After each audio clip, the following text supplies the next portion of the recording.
Well, good afternoon. Welcome to this Friday edition of Wire to Wire. Yes, Friday racing here at Horseshoe Indianapolis. One of only 6 cards on Fridays here this season at Horseshoe Indianapolis. Track announcer John Gidoli, great to have you with us. Joined by our special guest, our friend Jeremiah Johnson, of course. Pacers JJ sitting in for Racing Rachel. Racing Rachel spending her time today and this weekend, JJ, with some of her girlfriends, and I don't think it's at the library. No, I don't think she's going to be at the library. We'll look forward to a recap of her weekend on Tuesday's Wire to Wire show, and I hope you've been practicing your half-court shot since I was here last. Jeremiah Johnson joining us for the day of horses and hoops and just nailing the three-pointer as mine fell way off the mark. But Racing Rachel spending time with her friends this weekend. She'll be back here when racing resumes on Tuesday. But we'll also be joined Martha Clausen, quarter horse racing expert. She'll be coming in town today. We've got the running of the Horseshoe Indianapolis Classic at 400 yards. 9 races on tap, 8 thoroughbred races. The main track is fast. We're off the turf. We've got that Horseshoe Indianapolis Classic to look forward to. Martha coming into town. Looking forward to working with Martha later today and then all day tomorrow. Of course, Saturday is an all-quarter horse card here at Horseshoe Indianapolis. Some big stakes on the card for Saturday. Just the one quarter horse race today, but it is a purse of $87,720. So that is race 9. Prior to that, you'll want to participate in those straight fire pick 5s that start in race 1 and then again in race 4. Brian Aragoni is your pick 5 expert. I've been dabbling in the pick 5s as well. Had a little bit of success in the last couple weeks, so we'll see if we can put another one together today. Based on the handle we've had this season, JJ, I think a lot of horse players have been dabbling in both the pick 5s here this season. By the way, again, great to have JJ with us here. Don't forget, you can pick up free tip sheets if you're joining us here at Horseshoe Indianapolis. We've got the tip sheets from Jeremiah Johnson. I mentioned Martha Clausen, quarter horse racing expert. She'll be here today and tomorrow on an all quarter horse card kicking off at 10:45 a.m. There's Martha's tip sheet. You can pick them up at the first floor OTB, as I mentioned. And Brian Aragoni, he won't be joining us here on the pre-race show today, but Jeremiah is. But there's BA's tip sheet. Again, you can pick them up at the first floor OTB. Also find those on Twitter as well. I know Tammy always sends those out, so I always take a special note of Brian's picks. And also Rachel, but she's off, so I'll try to do my best to fill in admirably. I know she's got quite a few fans out there, so you'll just have to make do with me and Brian today. Whether it's making picks, talking horses, or hitting three-pointers, Jeremiah Johnson gets it done when he joins us here at the track. Pay attention to his picks, and we'll also be talking more about some of the horses you like here on the card as we go through the pre-race show here, Wire to Wire. Again, great to have you with us at the races. As I mentioned, weather-wise, it's a bit iffy here today, kind of cloudy skies coming here from downtown. It looked like it might rain a little bit, but so far it's held off. But the main track is fast. For the official forecast here on race day from Horseshoe Indianapolis on Wire to Wire. There's no Racing Rachel, but we've got Todd Clausen talking weather from WRTV. Todd? From Indy's streaming news leader, this is a WRTV update. Well, we made it to Friday, and we have a pretty good day at the track for you here, at least weather-wise across the area. There'll be a little bit of cloud cover throughout the early afternoon hours and maybe a quick passing shower. But once that little disturbance moves off towards the east, as we work our way towards the tail end of the races and then into your Friday evening, skies will be partly cloudy, seasonable with temperatures that'll be in the mid-80s. As we look ahead to the day tomorrow, a few spotty storms will be possible, otherwise partly cloudy and a high temperature of 86 degrees. All right, TK, cheers. Todd Clausen, our friend from WRTV6, talking the weather. So really not that bad, maybe just a chance of a spotty shower, but all in all, we've got a fast track here today. And with that old quarter horse card, Jeremiah kicking off tomorrow morning at 10:45 a.m. A lot of great racing. We've got the trials. We've got some stake races. Today we've got a stake. Tomorrow we've got a stake, a couple of stakes. Looking forward to the action-packed days. Yeah, and off the turf today, as has been the case all week here at Horseshoe Indianapolis. Hopefully Todd and the weather folks can maybe get the rain at least by Sunday, Monday to cool off, to go to another part of the country, and then maybe next week back on the grass, hopefully. Let's talk a little bit about yesterday's racing action. Again, we were on the main track for all 9 races here on Thursday. Again, it's a rare Friday, one of only 6 Friday cards all season long here at Horseshoe Indianapolis. Closing day not until Thursday, November 17th. But yesterday, jockey Fernando de la Cruz, I mean, one of the perennial top jockeys here at Horseshoe Indianapolis in Indiana. In fact, second only to Roddy Prescott insofar as wins go. A couple of wins yesterday for Fernando de la Cruz. One of those was in the opener on board a horse by the name of Shagbark.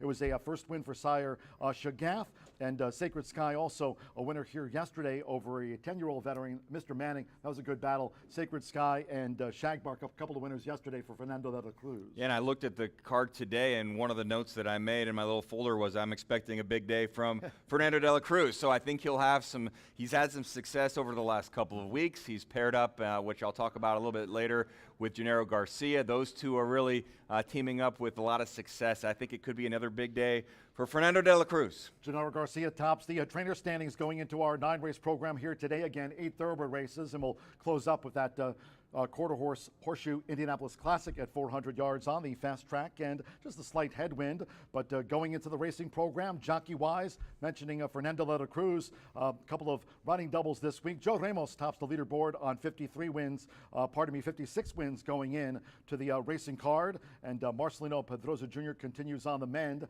Marcelino also a 3-time leading jockey here at Horseshoe Indianapolis. And of course, Joe Ramos last year, 106 winners. It was a great battle to follow all the way down to closing day. I know Racing Rachel was keeping track of it, and Tammy Knox win for win between Marcelino and Joe. Trainer-wise, Randy Klopp and Gennaro, they battled to the closing week to the closing day. So we'll see what as we go through the final months of the meet here. We're just about halfway through the season as we wrap up, still a long ways off on November 17th. And prior to yesterday, I had a note for Gennaro Garcia. His last 14 days, 18 starts, 6 wins, so that's a pretty good percentage. And Garcia, you know, he has his eye a little bit on the training title.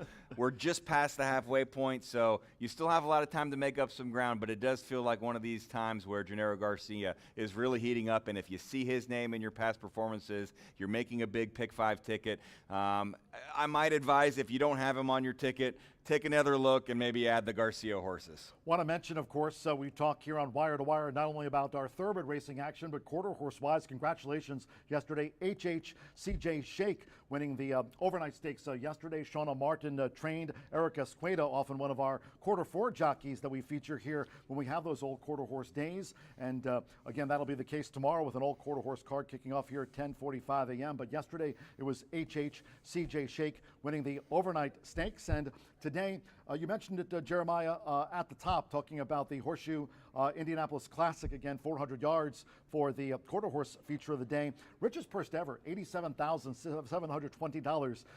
Thinking Shauna Martin, of course, her late father, so instrumental in bringing Indiana quarter horse racing to the forefront of the sport, and the purses have really grown. And look at tomorrow. There are 13 quarter horse races on the card. We have a $188,000 Gordon Mobley Futurity, and then we also have the $147,000 Heartland Futurity. So it's a big weekend for racing. You got the Arlington Million at Colonial Downs, Dan Patch Stakes tonight in Anderson, and then keep an eye on the quarter horse races here at Horseshoe Indianapolis tomorrow, because some big stakes, and hopefully the weather can cooperate and we can have a nice crowd with that early. What is it, 10:45 first post? 10:45. Are you just going to stay in your booth tonight? Heck no. I thought maybe you'd bring a cot and just kind of hang out up here. Nope, we'll be making my way to the track bright and early tomorrow morning. And again, looking forward to being joined not only by you. We have Jeremiah Johnson sitting in for Racing Rachel today and tomorrow as well. Looking forward to those races. But Martha Clausen, again, terrific.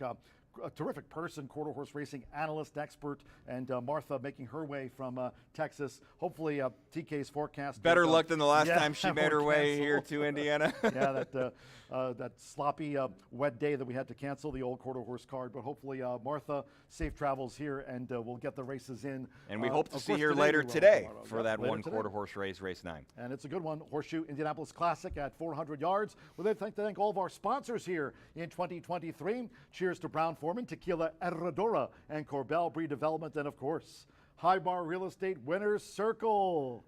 If you'd like to champion them, maybe you want to sell some real estate here in Indiana, they can do it for you. You can reach out to them on the web at www.highbarrealestate.com. You can contact them by phone. There you go, 317-512-3767. Rotary dial just won here the other day with Rodney Prescott, but not sure how many folks still have the rotary dial phone left, but you can always ring Alicia up regardless at 317-512-3767 as everyone goes to their iPhones nowadays, of course. And also, we'd like to thank, again, High Bar Real Estate Brown Foreman, as I mentioned, and breed development social media-wise. Well, it's now X, and yesterday, Jeremiah, if you were watching the pre-race show, as so many were, Racing Rachel just went off on Elon Musk for changing Oh, really? things. Rachel does not like the change from Twitter to X. And she made it known yesterday. It hasn't really on the affected show. me. I continue to call it Twitter and treat it the same way. Yeah, she's having a problem with it. And that whole blue check mark verified, it's just not coming out of the. I wonder if Mr. Musk was able to catch wind of her disagreement. Rachel's driving a boat this weekend, so you've been warned. Social media wise, we'd love to have you reach out to us. You can X me at John G. Dooley, Racing Rachel at Racing Rachel M, and of course with the girls Friday and weekend coming up, you can always follow, as I'm sure so many now have on IG. That should be great at Racing Rachel M. Brian Aragoni, Mr. B analyst, and of course Martha Clausen making her way here from Houston, Texas. For today's Horseshoe Indianapolis Classic and tomorrow's Old Quarter Horse card. There's Martha at Martha Clausen if you'd like to reach out to her on social media. Track-wise, great follow here. HS Indy Racing. I mean, you're getting information. You're getting the track condition bright and early once we get it from our terrific track superintendent, Tony Martinez, around about 8 a.m. I mean, often Tony sends us, whether we're on the turf or off the turf, we try to get that out even the night before if we can, providing information for our horse players on IG at Horseshoe Indy, YouTube. You can subscribe there to that channel at Horseshoe Indianapolis Racing if you'd like to follow us on social media. And JJ, by the way, speaking of things for horse players, yesterday, first track in the nation, first track in the world to introduce it to our horse players, talking about DRF Formulator, giving fans the predicted odds for each and every race, starting on race 2 through the rest of the card here at Horseshoe Indianapolis. First in the nation to do it, very popular, again, giving handicappers yet another tool to put in their arsenal when making their betting decisions. Horseshoe Indianapolis, a trend-setting track for sure. You think about the drone camera, I believe one of, if not the first to utilize the drone, and now the first one with the DRF Formulator projected payouts. And I think this is a great tool. It's one of the things that when I'm looking at a Pick 5 ticket, sometimes I'll look at that first leg of the Pick 5, especially if it's not, obviously not if it's race 1, if it's a late Pick 5. I'll look at the will pays and try to get an idea of, the first couple of races where the money might be headed. And the Formulator does a great job of projecting the win odds based on the will pays of the doubles and the Pick 3s. So, and it looked like yesterday I was kind of dabbling a little bit, pretty accurate. I thought so too. Yesterday, by the way, cheers to our horse players, again, providing them with the information. You can take it as it is. DRF Formulator, great to partner with them. Cheers to the Daily Racing Forum, America's Turf Authority. They've turned to us, and we're showcasing that DRF Formulator predicted odds each and every day here at Horseshoe Indianapolis. Well, quick commercial break here on the Friday edition of Wire to Wire. Stay tuned. Rachel drives the boat, and JJ will drive the show right after this.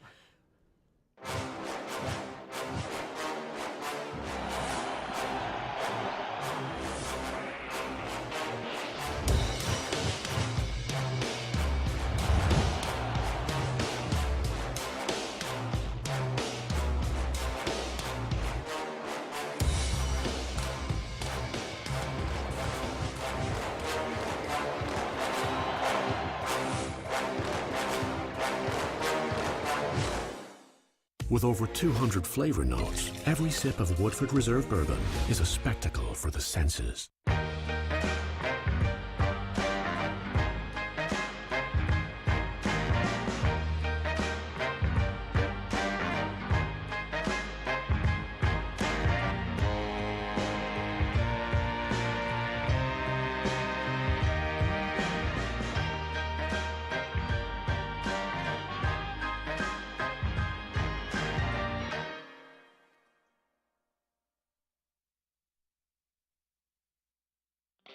Feel the excitement with TwinSpires.com, the official betting partner of the Kentucky Derby and Breeders' Cup.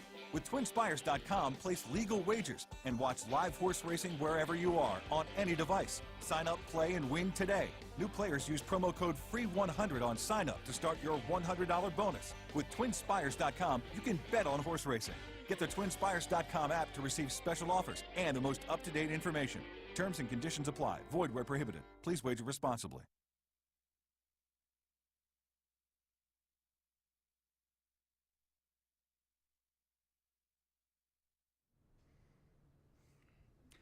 My name is Jeremiah Johnson for the second half of Wire to Wire. We're looking forward to a 9-race card here at Horseshoe Indianapolis on the rare Friday card, so I know it's a busy weekend in racing. I mentioned the Arlington Million, and that card at Colonial Downs on Saturday should be fantastic. Ellis Park has a great card set up for Sunday, and of course we must mention the Dan Patch coming up later tonight in Anderson. Should be fantastic. The harness racing, some of the best horses, standardbred horses in the country will be in Anderson, Indiana this weekend tonight for the Dan Patch Invitational. Right now, I'm looking forward to the 8 thoroughbred races that I took a good look at. We do need to mention that we are off the turf today, so races 4, 6, and 8 are off. Race 4, 1.16 on the main track. Race 6, 1.70 on the main. And then race 8 as well, 1.70 on the main. I've got a best bet and I've got a long shot to share with you here on Wire to Wire. For the best bet of the day, I'm not quite sure what odds we're going to get, but I am going to go to race 4. We're scratching the 1, the 3, the 4, the 5, and the 10. The 11 is a main track only horse draws in, so we are currently with a field of 6. And so on the initial morning line, Lady with the Cause, the number 6 horse, my best bet. But with all the scratches, not real sure of what we're going to get in terms of a price. But one of the things I thought in looking at this, and early this morning I realized we would be off the turf today, and I looked and I saw Ellis Park, Keeneland, Oaklawn, Fairgrounds, the last 4 races for Lady with the Cause. Those are some top-level tracks, and all of those races, in fact, in the 7 races in Lady with the Cause's career, none were on the turf. So I think that the connections, Gennaro Garcia with Fernando de la Cruz, not disappointed for this particular race to see this one taken off the grass. I think they could have very easily been interested to see how the son of Creative Cause and Punch and Chudy would have fared on the grass, but I think they're perfectly content to run on the main track, and I do think the class is there. Prime Power ranks first. We'll see, again, what kind of odds we get, but I do think this is such an important race if you're playing the early pick 5 or the late pick 5, because it is the 4th race of the early pick 5, and it's the start of the late pick 5. So you really want to make sure you spend some time on race 4 and then also race 5 for that matter today, because both of those races are in both pick 5s.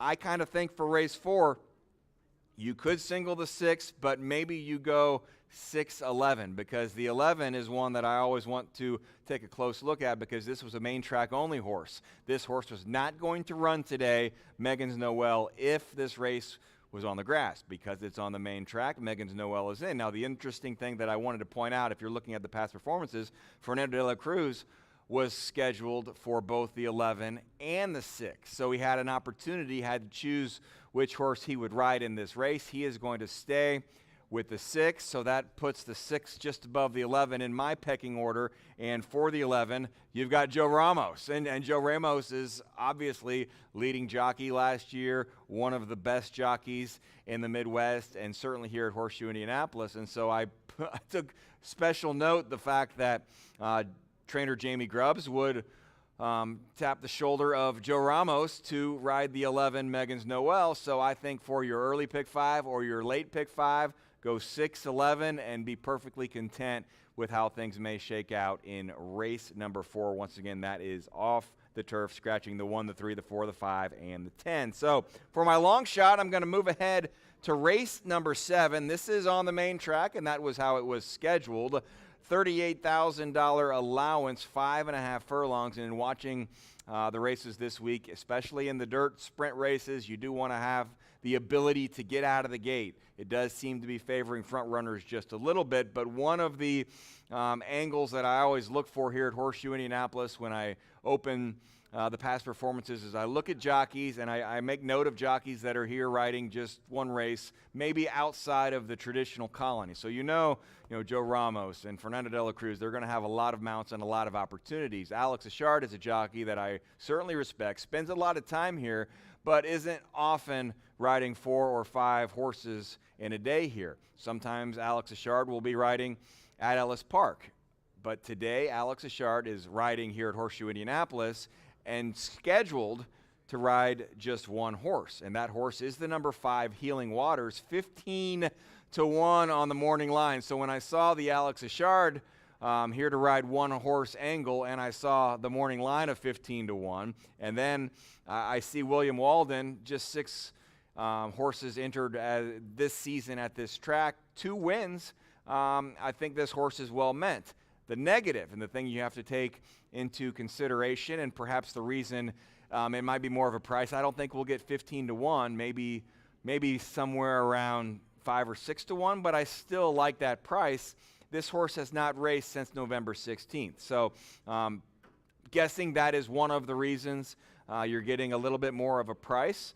All of this horse's races have been at Horseshoe Indianapolis, all in 2022, raced in a couple of stakes, won on debut, and has been well backed in each and every race that this horse has run. Healing Waters, a 3-year-old that is also a first-time gelding, so it's another angle that you want to take note of, and perhaps there was a reason this horse has been on a little bit of a layoff. So my long shot pick of the day is in race number 7, the number 5, Healing Waters. You've got the best bet in race 4, number 6, and the long shot in race number 7, the 5. I look forward to providing a little bit of insight and analysis throughout the day. And once again, as John G. Dooley mentioned, Martha Clausen coming on her way right now, probably in the air as I speak, and she will be here later today for that 9th race, the stakes race, the quarter horse race. The one quarter horse race we have today, an all quarter horse card scheduled for tomorrow. We hope Racing Rachel is having a great weekend, having a swell time. I'm glad I was able to come out of the bullpen and help out, and I look forward to being with you throughout the weekend here at Horseshoe Indianapolis.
Good afternoon from Horseshoe Indianapolis. Hello now from the broadcast booth. Track announcer John G. Dooley, great to have you with us. 9 races on tap, 8 thoroughbred races. We'll close the card with a good one. Horseshoe Indianapolis Classic at 400 yards for our final quarter horse dash of the day. Fast track. All races on the main track were off the turf.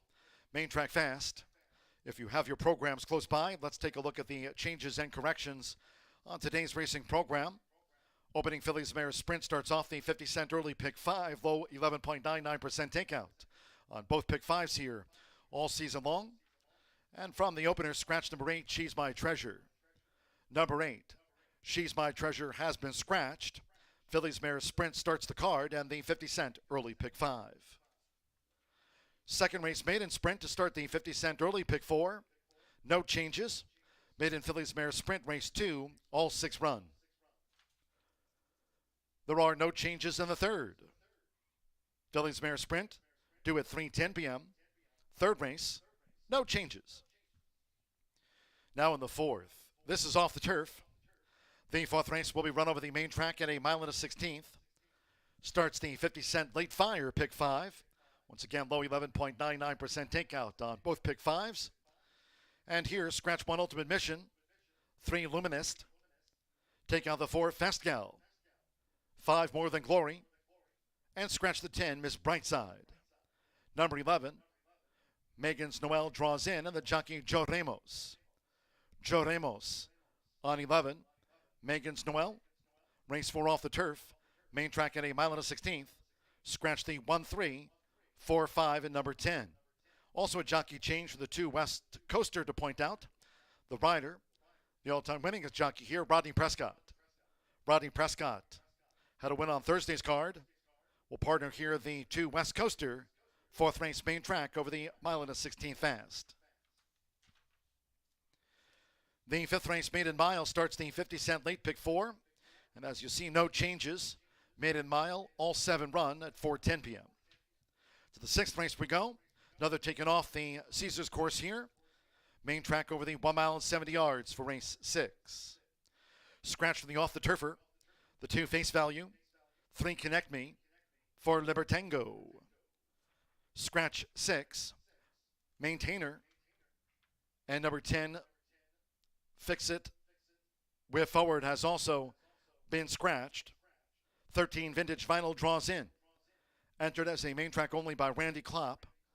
Vintage Vinyl, the 13 runs. Scratch 2, 3, 4. 6 and number 10. 11 Top Road Rules. A change of jockey to Santo Sanjor. Santo Sanjor on 11 Top Road Rules. 8 Tis a Beast a pound over. 6th race goes on the main track. Note the distance there, 1 mile and 70 yards. 7th race, scheduled at 5:10 p.m. Eastern. From the State Bred Sprint, scratch 1, Mickey O'Prado. Number 1, Mickey O'Prado has been scratched. Race 8 starts our final double of the day. Off the turf, to be run on the main track at 1 mile, 70 yards. Scratch 1, Book of Romeo. 2, Justice One More Time. Take out the 9, Looking Good Lewis. And scratch 11, Cowboy Image. And we also have the scratch there of 7, Backyard Justice to note. 8th race, once again off the turf. Main track at 1 mile and 70 yards. Recapping, scratch 1, 2, as well as number 7, 9, and number 11, all have been withdrawn. No jockey changes. 8, He Goes Forever. 1 pound over. Okay, last of the day, race 9. Horseshoe Indianapolis Classic. Over the 400 yards. Fast track. Headwind at this hour. Scratch 11, Canoma. That was the also eligible. Scratch 11, Canoma. Rider change for the 10 on a new note to Luz Martinez. Luz Martinez on 10 on a new note. Overweights. The 2 Not Your Favorite plus 3. 8-1 Cold Hearted Diva 3 over. Number 9 Our Game Changer 3 over. And the 10 on a new note. As mentioned, Luz Martinez rides and add 3 pounds to the program weight. Scratch 11 Canoma. There a look at the changes and corrections on today's 9-race program. This one of 6 Saturday cards this season. Closing day for the meet on Thursday, November 17th. Still quite a ways away. Just past the halfway stage of the 2023 race meet here. And today, 9 on tap, all on the main track. Off the turf, main track fast. We'll have the Phillies Mares Sprint Opener due off at 10 minutes past the hour. Make it a great day with us here at Horseshoe Indianapolis.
The horses called postward for this opening distaff sprint over the 5.5 furlongs. Number 3, No Drama Mama, excused from the post parade per the stewards.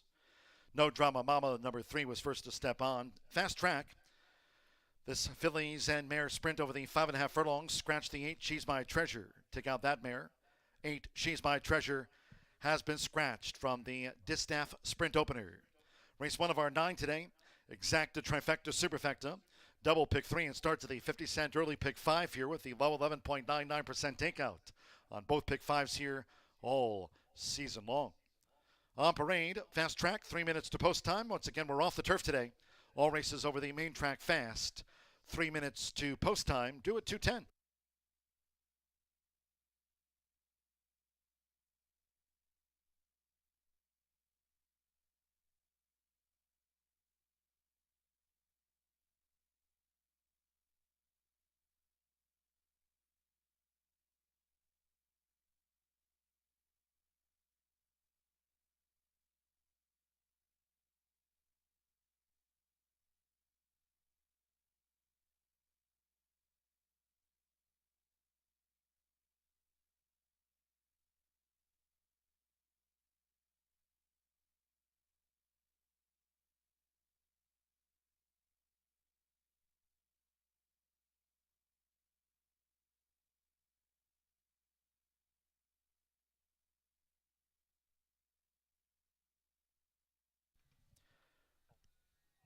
Two minutes to post time.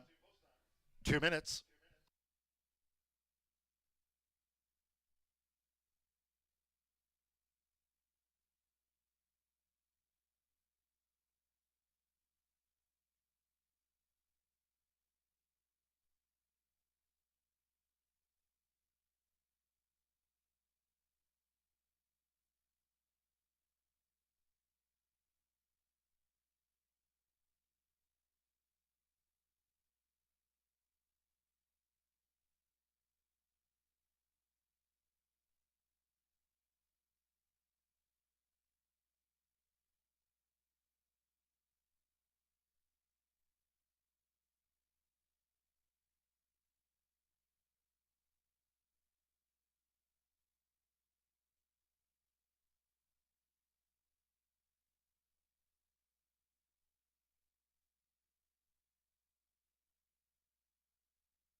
We're now less than 1 minute away from post time for the sprint opener. Starts the 50-cent early pick 5 here from Horseshoe Indianapolis.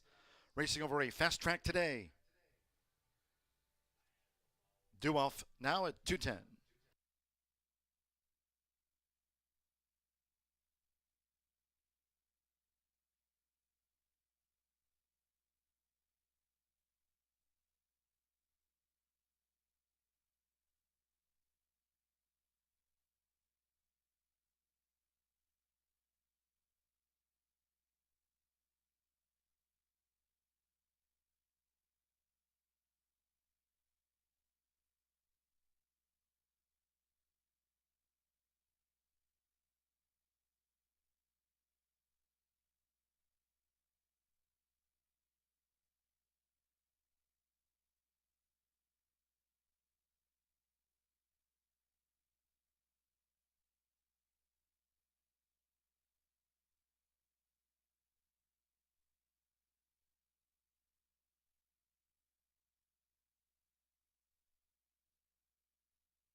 The horses are approaching the starting gate.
The horses have reached the starting gate.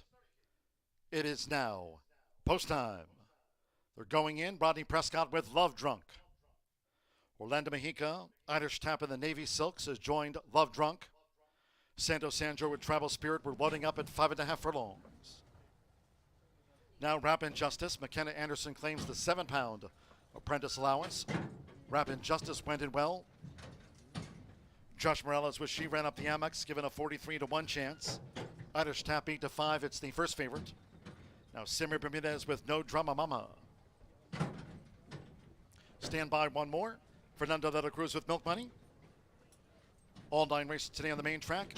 Main track fast to start the day. They're in the gate. Running at Horseshoe Indianapolis. Fast start for Irish Tap. Irish Tap rocketed out. No Drama Mama quick to attack. Here's No Drama Mama, who dashes through for Simmer Bermudez and takes the lead from Irish Tap as they go past the half-mile pole. Milk Money showing positional pace, running in third by 2.5. She ran up the Amex in fourth. Tribal Spirit looks to make ground with the rail at the 3.5. Love Drunk is second to last and beaten for speed at 32-1 odds. Rapid Justice trails here in the Friday opener. The quarter for No Drama Mama. 22.35 seconds coming toward the quarter pole. She's a 5-length leader. No Drama Mama leads these fillies a mare for home. From Irish Tap with on the outside Milk Money. Tribal Spirit straightens away in fourth. Then toward the inside she ran up the Amex. Love Drunk and finally Rapid Justice. They come down toward the final furlong. No Drama Mama leads by 2.5 to Irish Tap. Still giving game chase. Tribal Spirit looks to engage late with the rail. For outside Love Drunk joins on the line. A frantic finish here. Tribal Spirit, Love Drunk. They swallowed up No Drama Mama. Right there was Irish Tap. It's Tribal Spirit and Love Drunk. Irish Tap was close up. No Drama Mama finished fourth.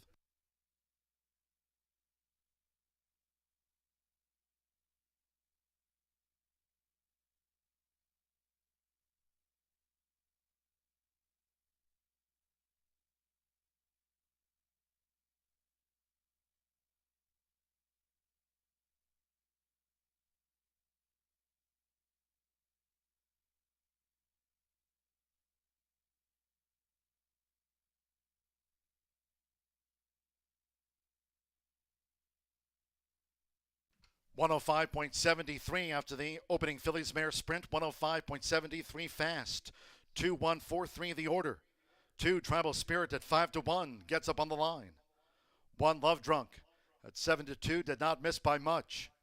4 Irish Tap at 9-5. The first favorite was third. 3 No Drama Mama led but finished fourth at 9-2. It's come 2-1-4-3. Hold all until official. Tribal Spirit, the Connect filly, comes charging. Santo Sanjor for leading trainer Gennaro Garcia off the claim. 5-1. There she is. Tribal Spirit starts the early pick 5.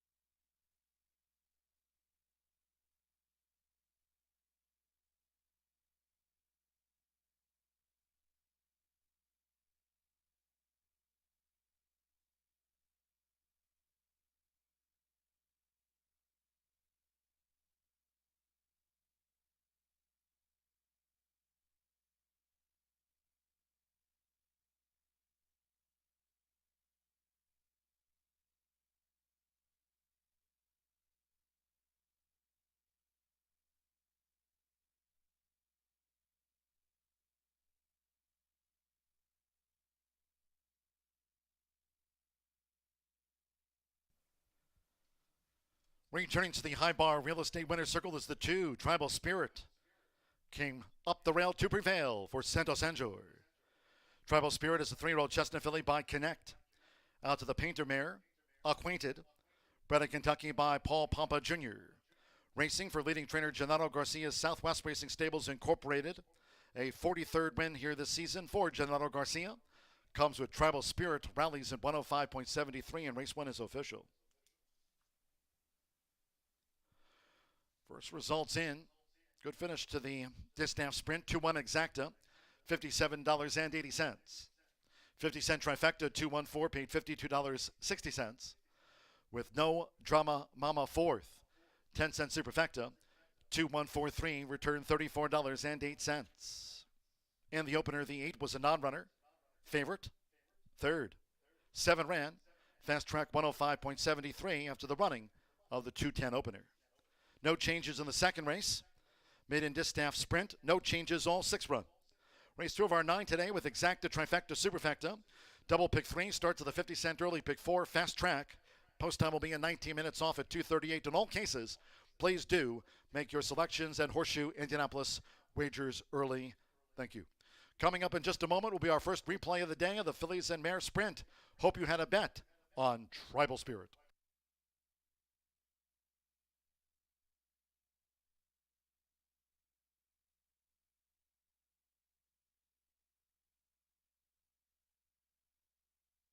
We're in the gate. Running out Horseshoe Indianapolis. Fast start for Irish Tap. Irish Tap rocketed out. No Drama Mama quick to attack. Here's No Drama Mama, who dashes through for Simmer Bermudez and takes the lead from Irish Tap as they go past the half-mile pole. Milk Money showing positional pace, running in 3rd by 2.5. She ran up the Amex in 4th. Tribal Spirit looks to make ground with the rail at the 3.5. Love Drunk is second to last and beaten for speed at 32-1 odds. Rapid Justice trails here in the Friday opener. The quarter for No Drama Mama.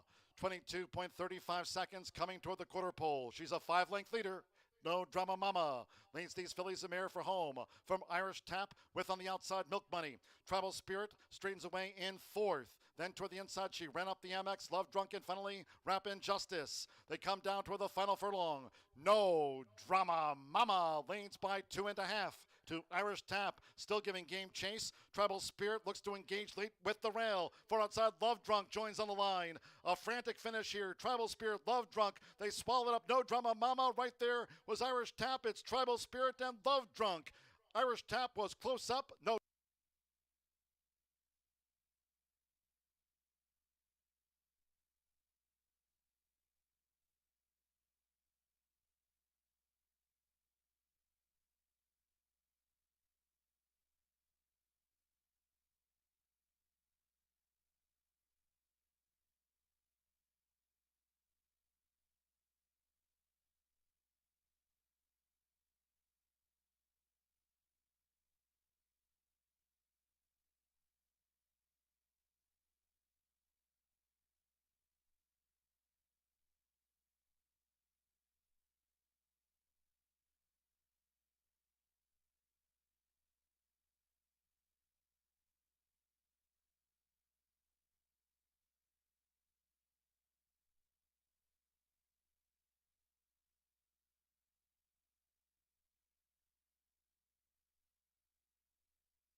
A thrilling first race here at Horseshoe Indianapolis. Tribal Spirit on the rail, just able to hold on for the win in race number 1. We saw a couple of off-the-pace horses in race 1. A little bit of a difference in how some of the races on the main track have played earlier this week, especially early in the cards. I did feel like Tuesday, Wednesday, Thursday, you wanted to be on or near the lead, but that's not what we saw in race 1. We'll see what happens the rest of the day today. Remember, 7 more thoroughbred races, all of them on the main track. We've got some program changes for those off-the-turf races, but we have no changes to race number 2. This is a 5.5 furlong race, maiden claiming event for fillies and mares. $15,000 is your purse. So no changes, and I'm not someone who often just looks at the favorites and gives those out, but in this race, I do think the odds are pretty much spot on, and the betting and the early money is fairly accurate. But I am going to go with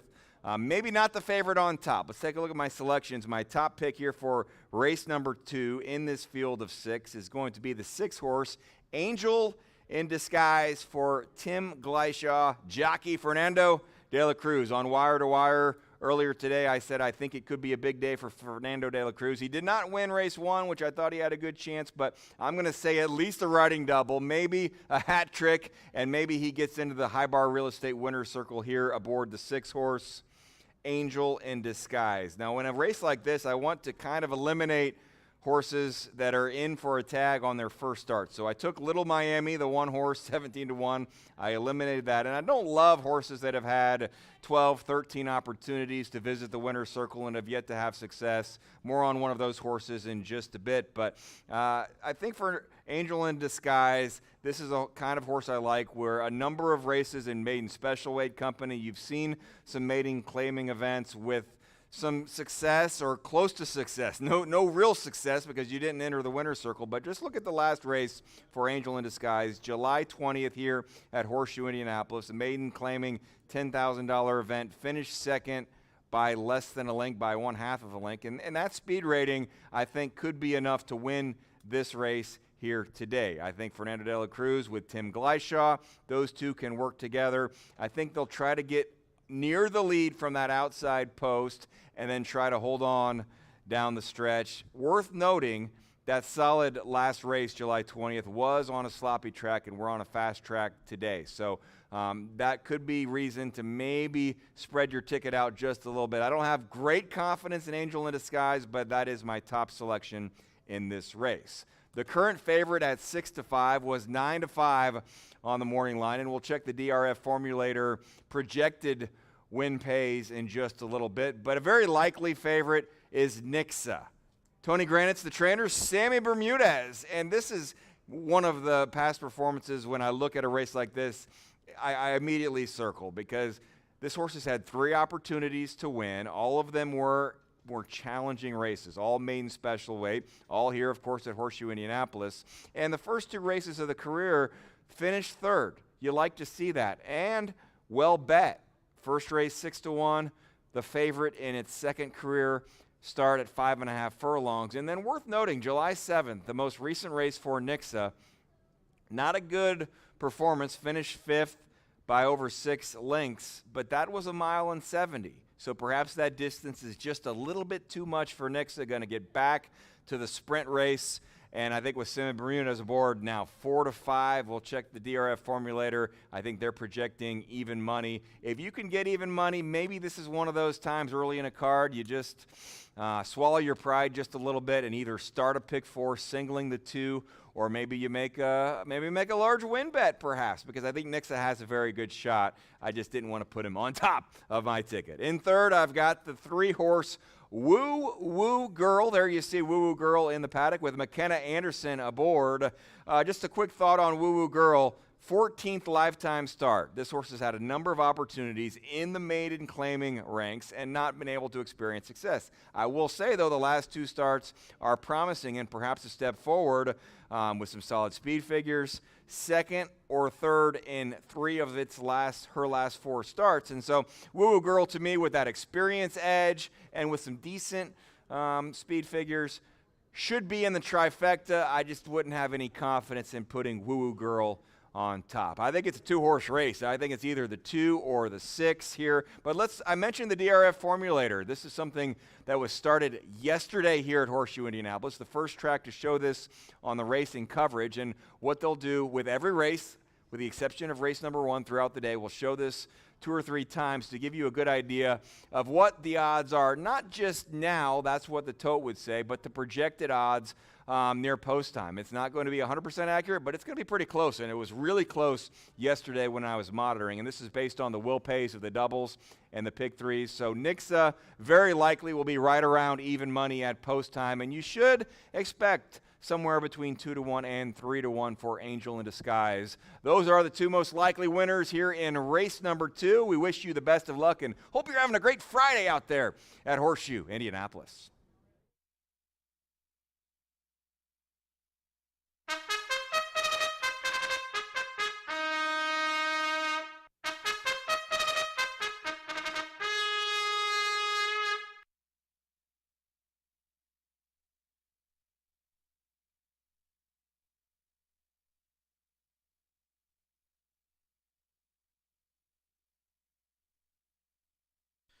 The horses stepping onto the track now for the second race. This maiden filly sprint carded at the 5.5 furlongs, track fast, a field of 6. No changes here in the maiden, exacta, trifecta, superfecta. Double pick 3 start to the 50-cent early pick 4. 3 minutes to post time. 3 minutes.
Horseshoe Indianapolis unveiled this new feature yesterday for horse players.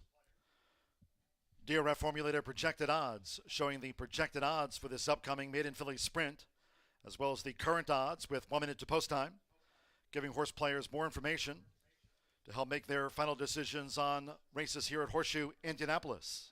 Offering this new innovative technology, look at the DRF formulator projected odds. The maiden filly sprint is due off.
The horses are approaching the starting gate. Maiden Filly Sprint starts the 50-cent early pick 4, racing over a fast track today. Making their way toward the 5.5 furlong start. No changes.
The horses have reached the starting gate.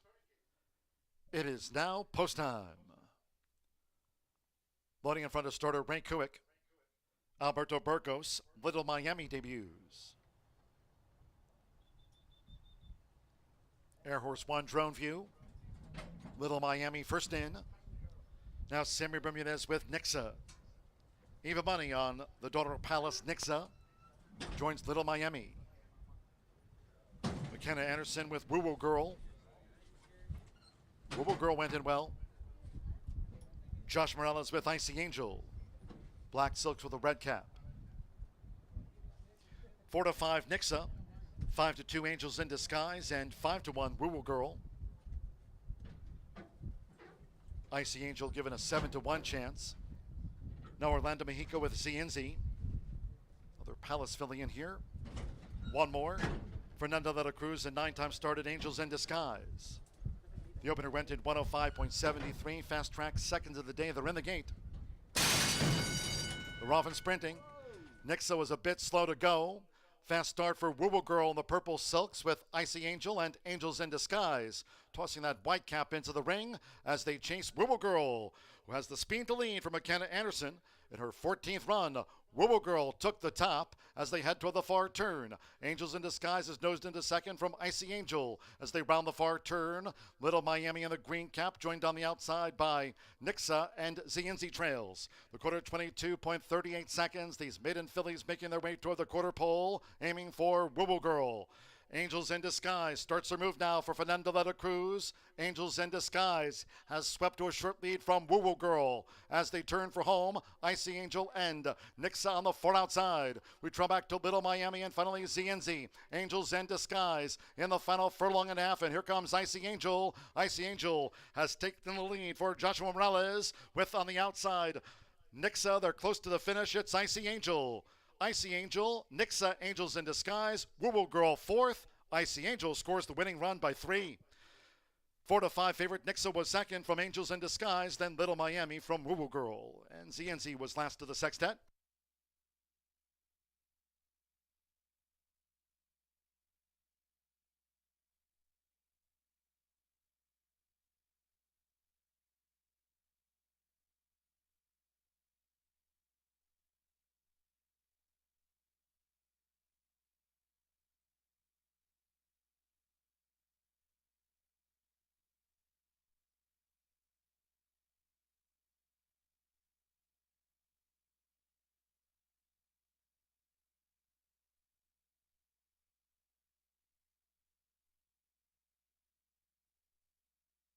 .106.52 after the maiden fillies dash, 106.52 seconds. 4-2-6-1 the run order after race 2. First number 4, Icy Angel at 5-1. 2 Nixa. Well, she broke a beat slow. She's the runner-up to Icy Angel at 4-5. Nixa. 6 Angels in Disguise at 3-1 third, and 1 Little Miami 12-1 fourth, making her bow 4-2-6-1. Hold all bets until official. Josh Morales gets the Keen Ice filly home. Icy Angel for Tracy Wisner starts the early pick 4 at 5-1.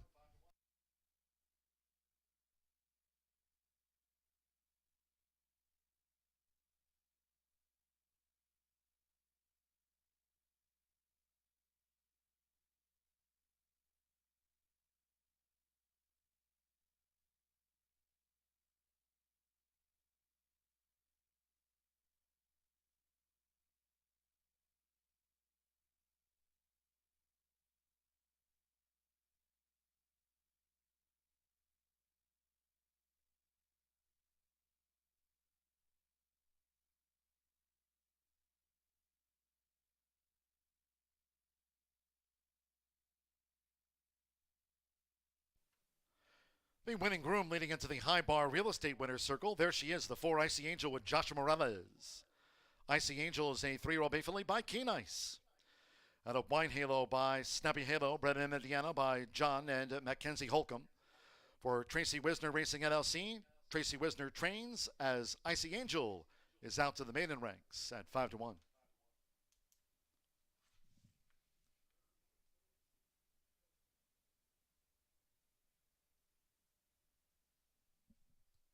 It's official. The 4-2 exacta returned $30, 60 cents.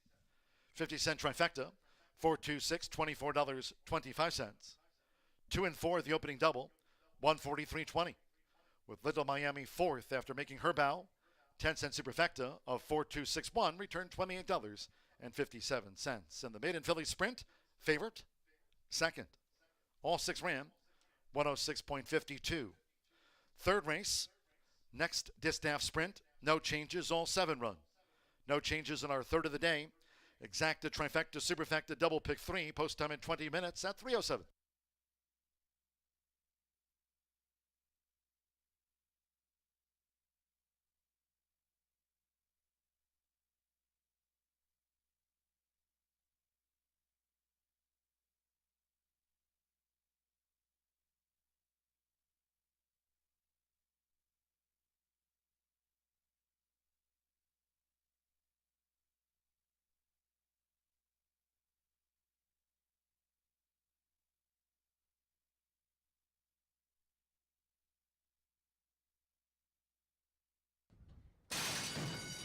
We're off and sprinting. Nixa was a bit slow to go. Fast start for Woo Woo Girl in the purple silks with Icy Angel and Angels in Disguise. Tossing that white cap into the ring as they chase Woo Woo Girl, who has the speed to lead for McKenna Anderson. In her 14th run, Woo Woo Girl took the top as they head toward the far turn. Angels in Disguise is nosed into second from Icy Angel as they round the far turn. Little Miami in the green cap joined on the outside by Nixa and ZNZ Trails. The quarter 22.38 seconds. These maiden fillies making their way toward the quarter pole, aiming for Woo Woo Girl. Angels in Disguise starts her move now for Fernando Letta Cruz. Angels in Disguise has swept to a short lead from Woo Woo Girl. As they turn for home, Icy Angel and Nixa on the far outside. We draw back to Little Miami and finally ZNZ. Angels in Disguise in the final furlong and a half. And here comes Icy Angel. Icy Angel has taken the lead for Joshua Morales with on the outside Nixa. They're close to the finish. It's Icy Angel. Icy Angel, Nixa, Angels in Disguise, Woo Woo Girl fourth. Icy Angel scores the winning run by 3. 4-5 favorite Nixa was second from Angels in Disguise, then Little Miami from Woo Woo Girl. And ZNZ was last to the sextet.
Well, good afternoon. Track announcer John G. Dooley with today's edition of Dooley's Data. Great to have you with us. We've got 9 races on tap today, a couple of thoroughbred sprints in the books, but a really nice quarter horse feature coming up later today.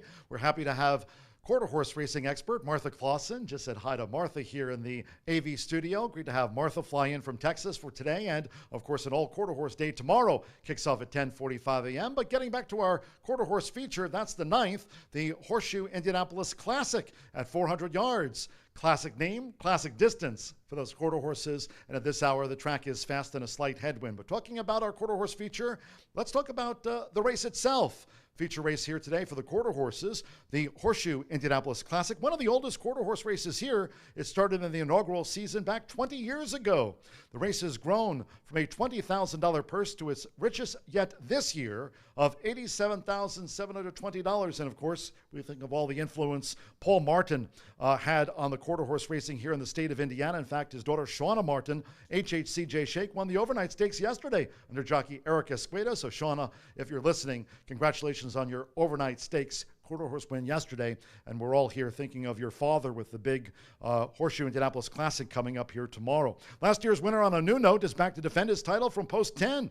There are 4 stakes winners in the race. Carter's Law, HF Whoopee, one cold-hearted diva.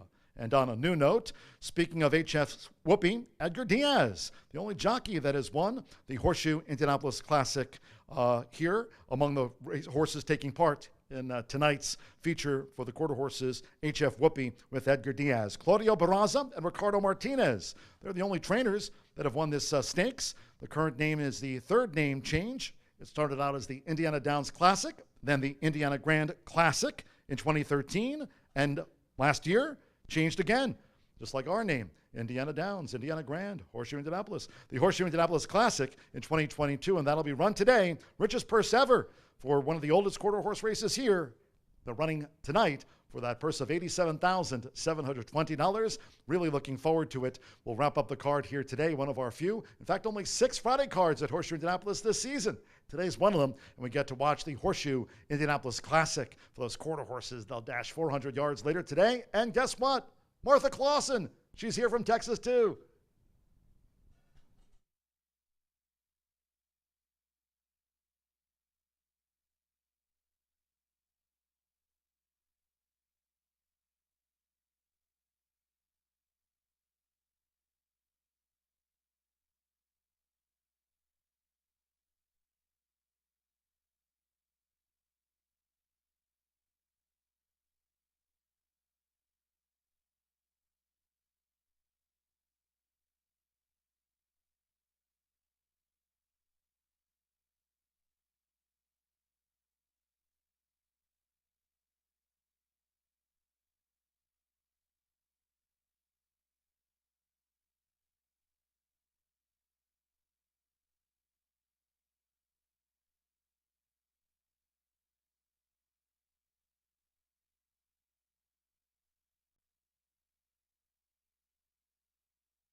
The horses coming onto the track now for the third race.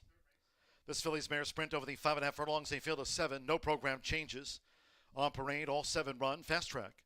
Exacta, Trifecta, Superfecta. The start of another rolling double and 50-cent pick 3 here from Horseshoe Indianapolis. 4 minutes to post time. Due at 3:07. That's 4 minutes away.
Post time in 2 minutes.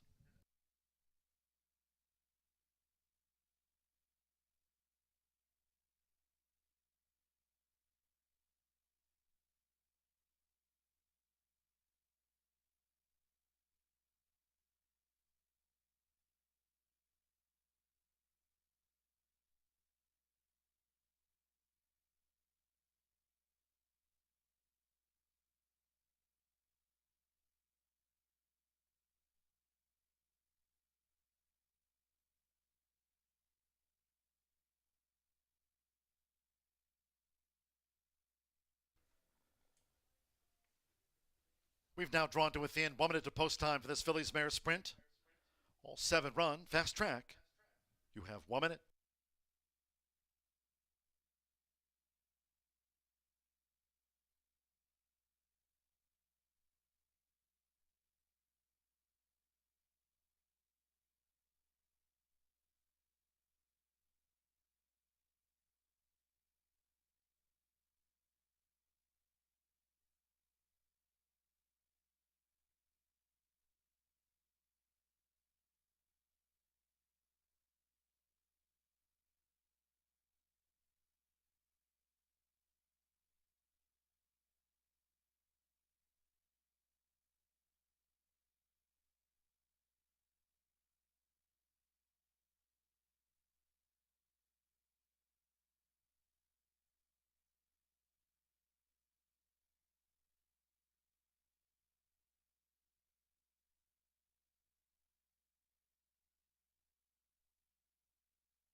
The horses are approaching the starting gate.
Air Horse 1 drone view.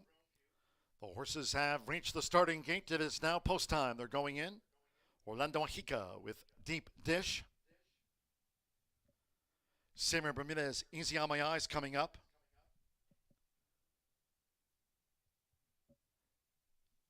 Now Rogelio Miranda with Awesome Lawson.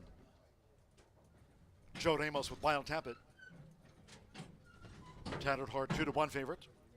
Here's Tattered Heart, McKenna Anderson for Gennaro Garcia, who won the opener. Tribal Spirit and Icy Angel are first two winners.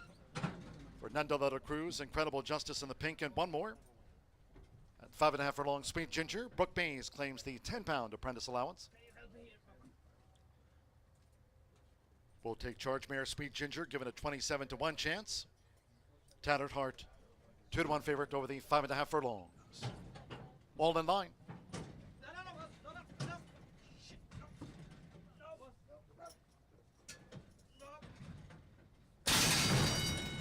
And they're off. Deep Dish caught a flyer. Deep Dish rocketed away for Orlando Mexica. Right there, Awesome Lawson is close up as they dash to the first furlong and a half. Incredible Justice in the pink silks, Easy on My Eyes, and on the outside, Sweet Ginger, the next trio, as they head toward the far turn, over 3 furlongs left. Break a 6 more to Wild Tappet and Tattered Heart. They round the far turn, aiming for Deep Dish. Carved out a quarter. In 22.25 seconds, Awesome Lawson stays close as they round the far turn. Easy on My Eyes vying for third with Incredible Justice. Wild Tappet starts a bid. Wild Tappet coming on the far outside and draws to within 6 lengths off these leaders. As these fillies and mares turn for home, Sweet Ginger and Tattered Heart up the rail. They're homeward bound. It's still Deep Dish. Coming down toward the final furlong. Awesome Lawson is fully stretched by Deep Dish. Wild Tappet now with his charge on the outside for Joe Ramos. And here comes Wild Tappet. Wild Tappet, Deep Dish toward the inside. Incredible Justice, Easy on My Eyes. Awesome Lawson flattened out to 5th. Wild Tappet on top from Deep Dish. Easy on My Eyes 3rd. Incredible Justice finished 4th.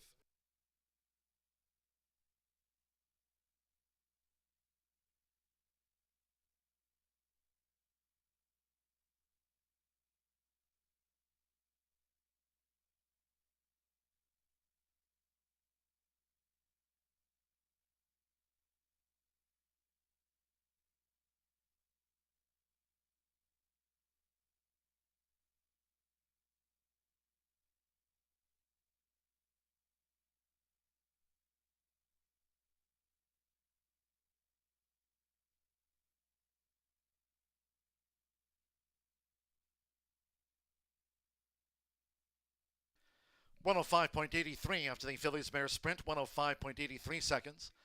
5-1-4-3 the run order after the running of race 3 unofficial. First number 5, Wild Tappet at 3-1. 1 Deep Dish at 8-1 was second. 4 Easy on My Eyes. At those 9-1 odds third. And 3 Incredible Justice 5-1 fourth. 5-1-4-3 favorite Tattered Heart unplaced. 105.83 hold all tickets until official. Joe Ramos for Randy Klopp, Dennis Claremont, daughter of Tapiture at 3-1.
Returning to the High Bar Real Estate Winner's Circle, and race 3 official, the 5, Wild Tap It with Joe Ramos. Wild Tap It is a 5-year-old dark bay brown mare by temperature. Out of Wild Hope by Quaker Ridge, bred in Kentucky by Elaine Pennington and Julie Reaney. Her Kentucky breeders, Randy Klopp, trains for Dennis Claremont. Horseshoe Indianapolis congratulates the winning connections of Wild Tap It. Wins the Phillies Mare Sprint at 3-1. Results in.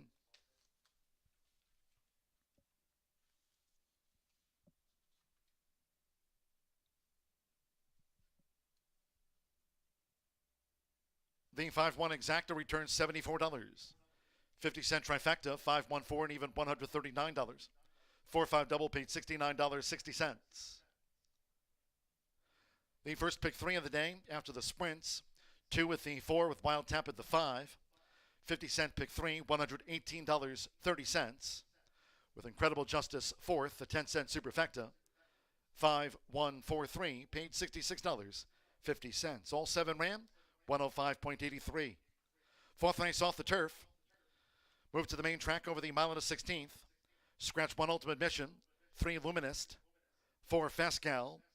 Take out 5 More Than Glory, and scratch 10 Miss Brightside. Scratch the 1-3, 4-5 in number 10. 2 West Coaster will be ridden by Rodney Prescott. Rodney Prescott on 2 West Coaster. 11, Megan's Noel draws in, and the jockey Joe Ramos will ride for a double. Joe Ramos on 11, Megan's Knoll at 10-1. And number 8, Oath of Allegiance. Add 2 pounds to the program weight. The 8 is 2 over. Exacta, trifecta, superfecta. Double pick 3 and start to the 50-cent Lead Fire 5. Low 11.99% takeout. Fast track. Post time for the 4th race in 23 minutes at 3:40.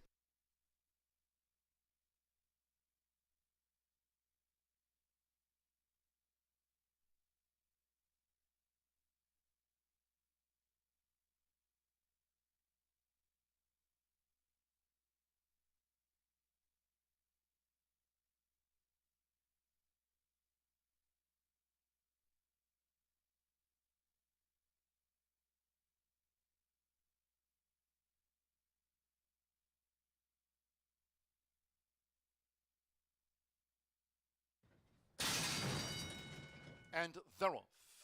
Deep Dish caught a flyer. Deep Dish rocketed away for Orlando Mejica. Right there, Awesome Lawson is close up as they dash to the first furlong and a half. Incredible Justice in the pink silks. Easy on My Eyes. And on the outside, Sweet Ginger, the next trio, as they head toward the far turn over 3 furlongs left. Break a 6 more to Wild Tap It and Tattered Heart. They round the far turn, aiming for Deep Dish. Carved out a quarter. In 22.25 seconds, Awesome Lawson stays close as they round the far turn. Easy on My Eyes vying for 3rd with Incredible Justice. Wild Tap It starts a bid. Wild Tap It coming on the far outside and draws to within 6 lengths off these leaders. As these fillies mares turn for home, Sweet Ginger and Tattered Heart up the rail. They're homeward bound. It's still Deep Dish. Coming down toward the final furlong. Awesome Lawson is fully stretched by Deep Dish. Wild Tap It now with his charge on the outside for Joe Ramos. And here comes Wild Tap It. Wild Tap It, Deep Dish toward the inside. Incredible Justice, Easy on My Eyes. Awesome Lawson flattened out to 5th. Wild Tap It on top from Deep Dish. Easy on My Eyes 3rd. Incredible Justice finished 4th.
Corbel, make it gold.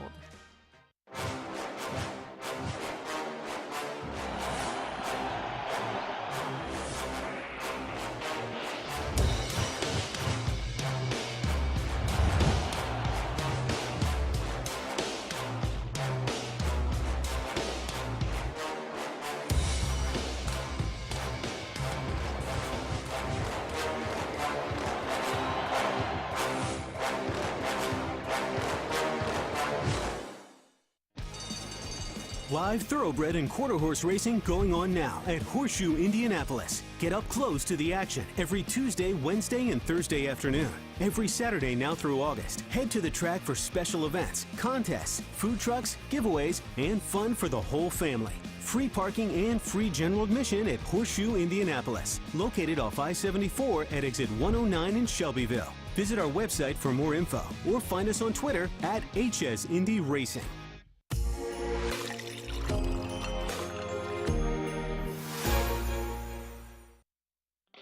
Feel the excitement with TwinSpires.com, the official betting partner of the Kentucky Derby and Breeders' Cup. With TwinSpires.com, place legal wagers and watch live horse racing wherever you are on any device. Sign up, play, and win today. New players use promo code FREE100 on sign up to start your $100 bonus. With TwinSpires.com, you can bet on horse racing. Get the TwinSpires.com app to receive special offers and the most up-to-date information. Terms and conditions apply. Void where prohibited. Please wager responsibly.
A day so far of mild upsets here at Horseshoe Indianapolis as we're 3 races through, and a favorite has yet to come home to score.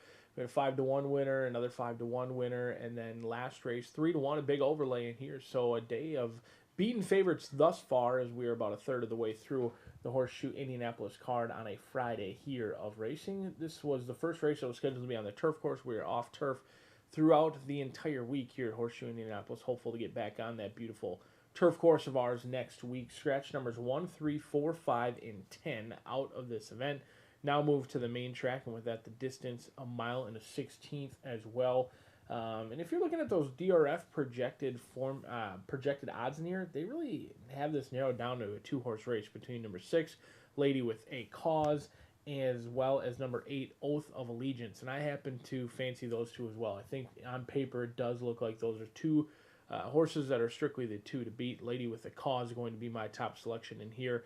And I wish I was an employee in the back rooms of HRN or Horse Racing Nation so I could look up horses that have been claimed elsewhere for Gennaro Garcia, shipped here, because it feels like he's claiming them elsewhere, bringing them right to Horseshoe Indianapolis, and they are becoming his personal ATM. They are reporting right to the winner's circle, and many of them a bit of an overlay, but that won't be the case in here with Lady with a Cause, who is set to make her turf debut today, but instead will be back on the main track, and that can only yield good signs for her, where we are on a fast track, and she is 3 for 4.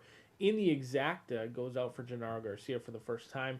He's winning at 15% first start off the claim, but I would guess that number is much higher when he brings him here to Horseshoe Indianapolis. Fernando de la Cruz going to be aboard for Southwest Racing Stables. We'll see if Gennaro can put another winner in the W column, and I'm hopeful that he can. 2-1 right now, but projected odds say this one might go off a little closer to 3-2. We'll see how the money plays out. After that, Oath of Allegiance. Hannah Leahy going to be calling the shots in here for Joe Sharp. Someone I've been familiar with for a long time. Trains for the Butsos up at Canterbury Park as well. Joe Sharp doesn't send very many to Horseshoe Indianapolis. In fact, this will only be start number 15 for him and his team. A 3-year-old filly by Honor Code. You would think this horse bred to run all day, and they've been trying 2 turns consistently. Does have a little bit of a layoff pattern in here. Ran February, came back in May. Now had to wait until August to get back to the races in here. But I liked what I saw in the morning workouts. Joe Sharp's been aboard himself in these morning workouts. Kind of gets the horse to settle under the wire and then out into that turn. Really asked for some run, and the 3-year-old filly responded in a big way. I think she's sitting on a big race in here, and it looks like bettors would agree. 9-5 right now. Projected odds say that she might go off favored in this spot. We'll see if Oath of Allegiance can get the job done. 9-5 on the board. It's unusual for a main track only to be one of the longest shots on the board, but that's exactly what we have. In fact, in this field of 6, the main track only is your 5th choice right now. 9-1. Joe Ramos going to be calling the shots in here for Jamie Grubbs. A 4-year-old filly by Champion Classic Empire has 1 win under her name. She tried the turf last time out, and then last race she was on the main track.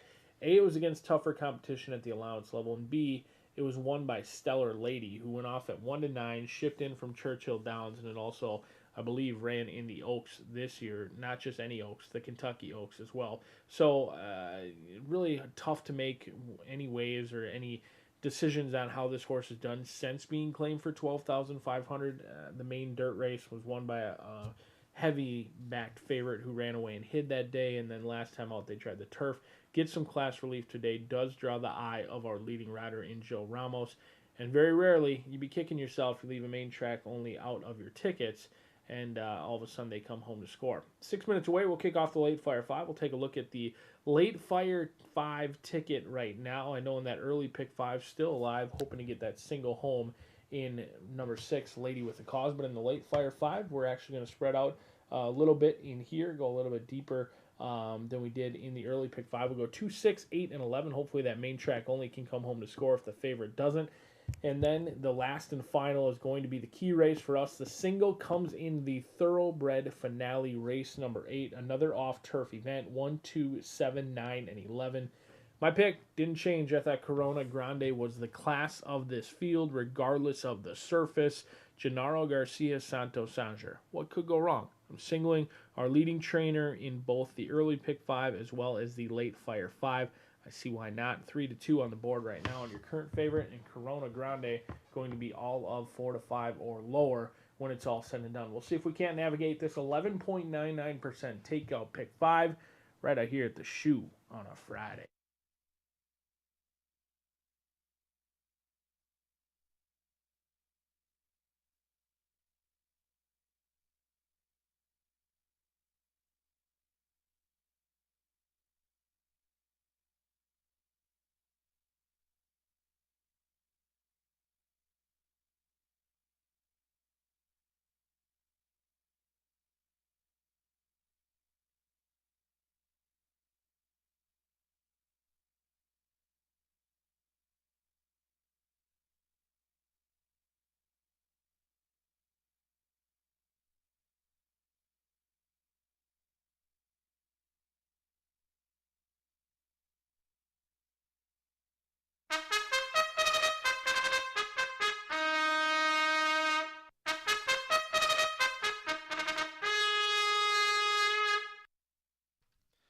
The Phillies stepping onto the track now for the fourth race.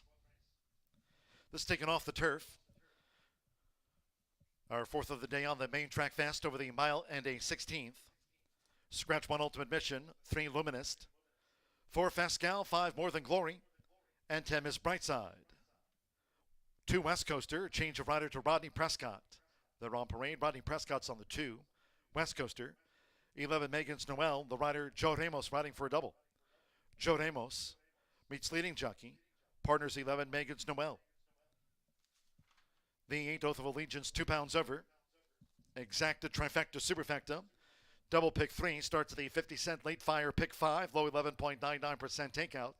Fast track, 3 minutes to post time.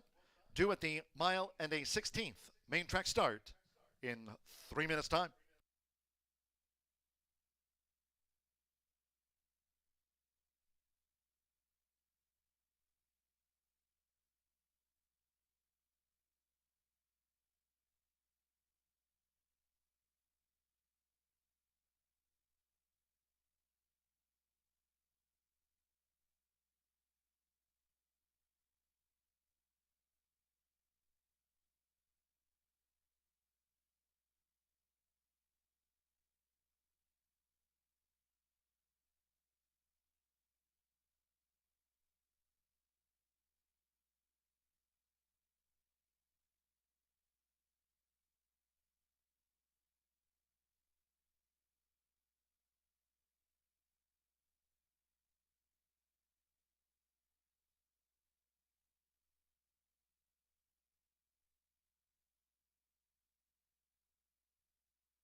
One minute to post time.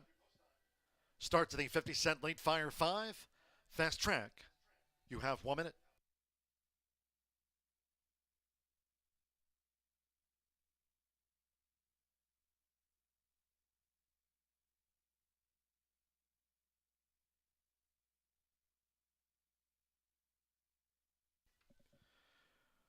Once again unveiled yesterday here at Horseshoe Indianapolis, looking at the DRF Formulator projected odds.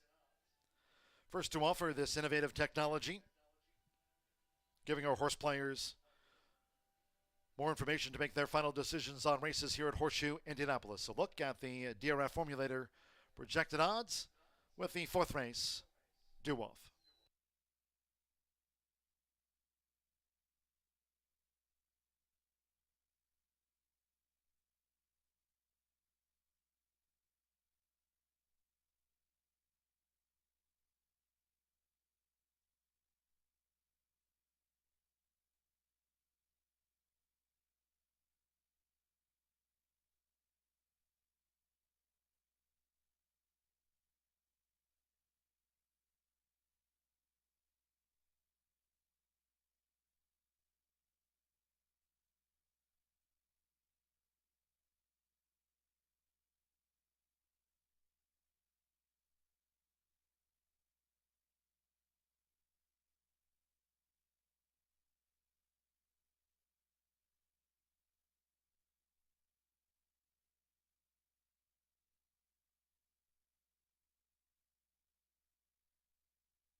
The horses are approaching the starting gate. Going down to the mile and a 16th, main track start.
The horses have reached the starting gate. It is now post time. Rodney Prescott with West Coaster. This is over the mile and a 16th. Here's the sky view.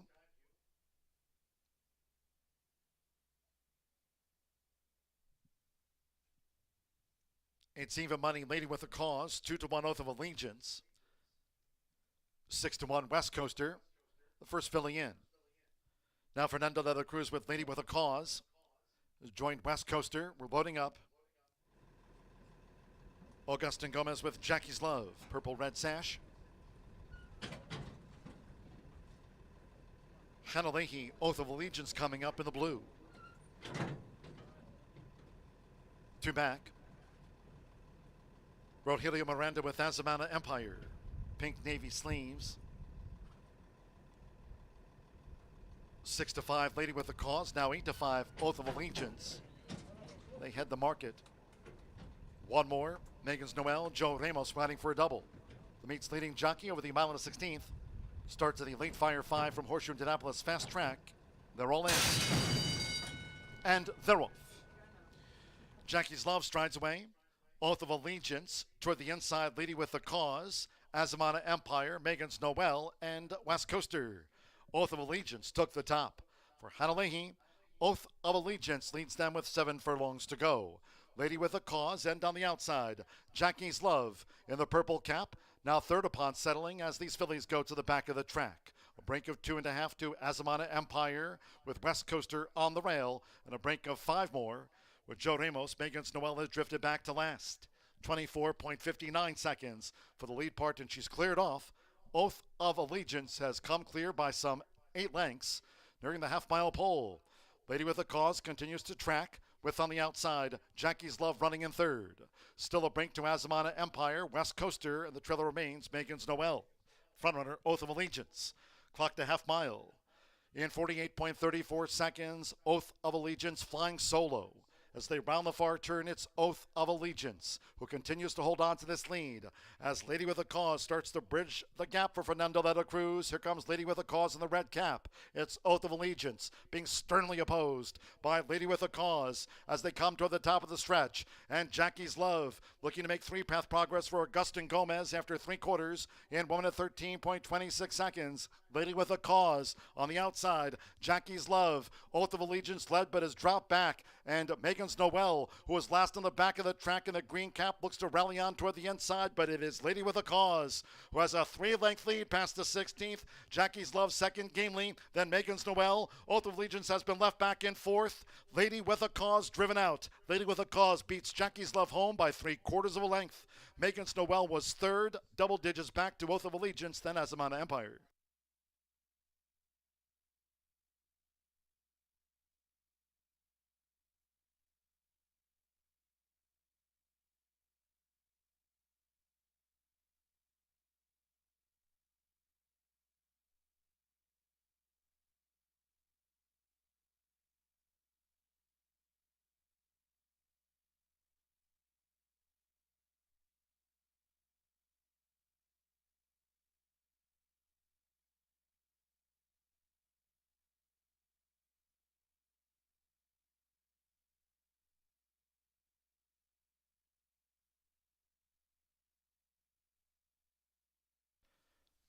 147.19, 6-7, 11-8 after the running of race 4.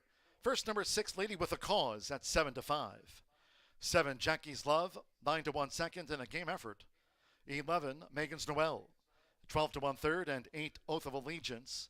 7-5, a co-favorite was fourth. 6-7, 11-8, 147.19.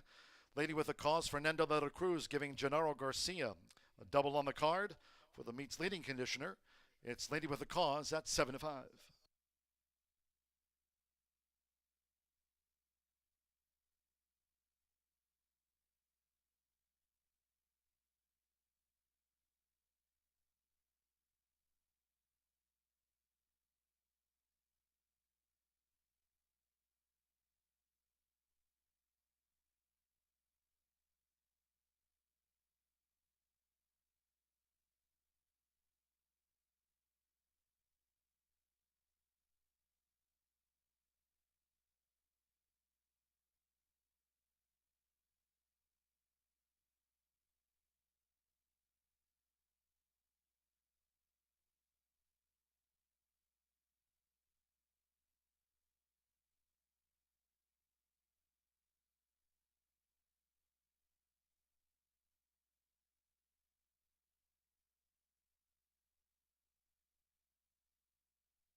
Result official.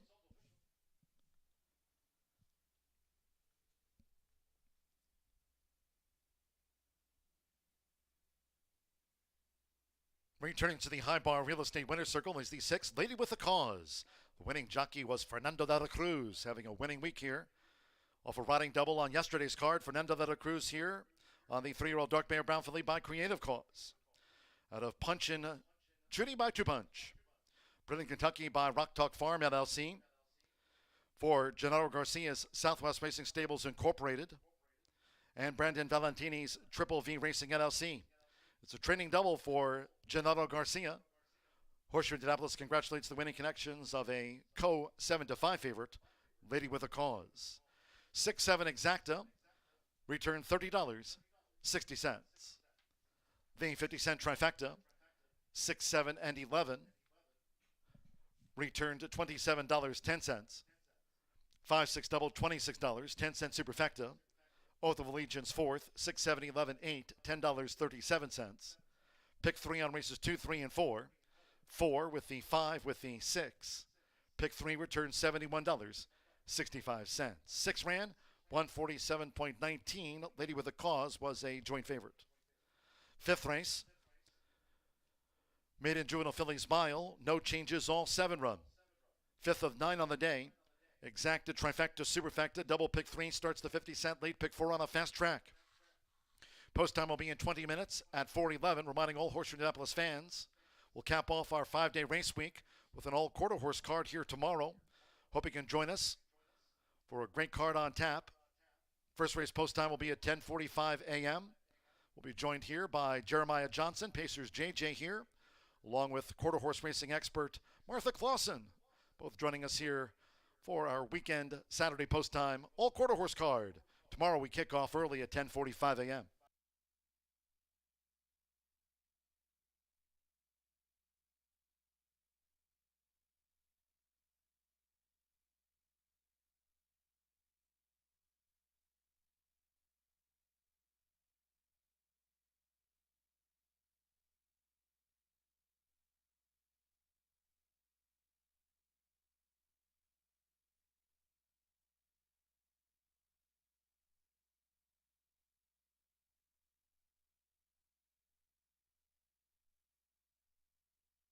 Track, they're all in, and they're off. Jackie's Love strides away. Oath of Allegiance toward the inside, Lady with a Cause, Azamana Empire, Megan's Noel, and West Coaster. Oath of Allegiance took the top. For Hanalehi, Oath of Allegiance leads them with 7 furlongs to go. Lady with a Cause, and on the outside, Jackie's Love in the purple cap, now third upon settling as these fillies go to the back of the track. A break of 2.5 to Azamana Empire with West Coaster on the rail, and a break of 5 more with Joe Ramos. Megan's Noel has drifted back to last. 24.59 seconds for the lead part, and she's cleared off. Oath of Allegiance has come clear by some 8 lengths during the half-mile pole. Lady with a Cause continues to track, with on the outside, Jackie's Love running in third. Still a brink to Azamana Empire, West Coaster, and the trailer remains Megan's Noel. Frontrunner, Oath of Allegiance. Clock to half mile. In 48.34 seconds, Oath of Allegiance flying solo. As they round the far turn, it's Oath of Allegiance, who continues to hold on to this lead. As Lady with a Cause starts to bridge the gap for Fernando de la Cruz, here comes Lady with a Cause in the red cap.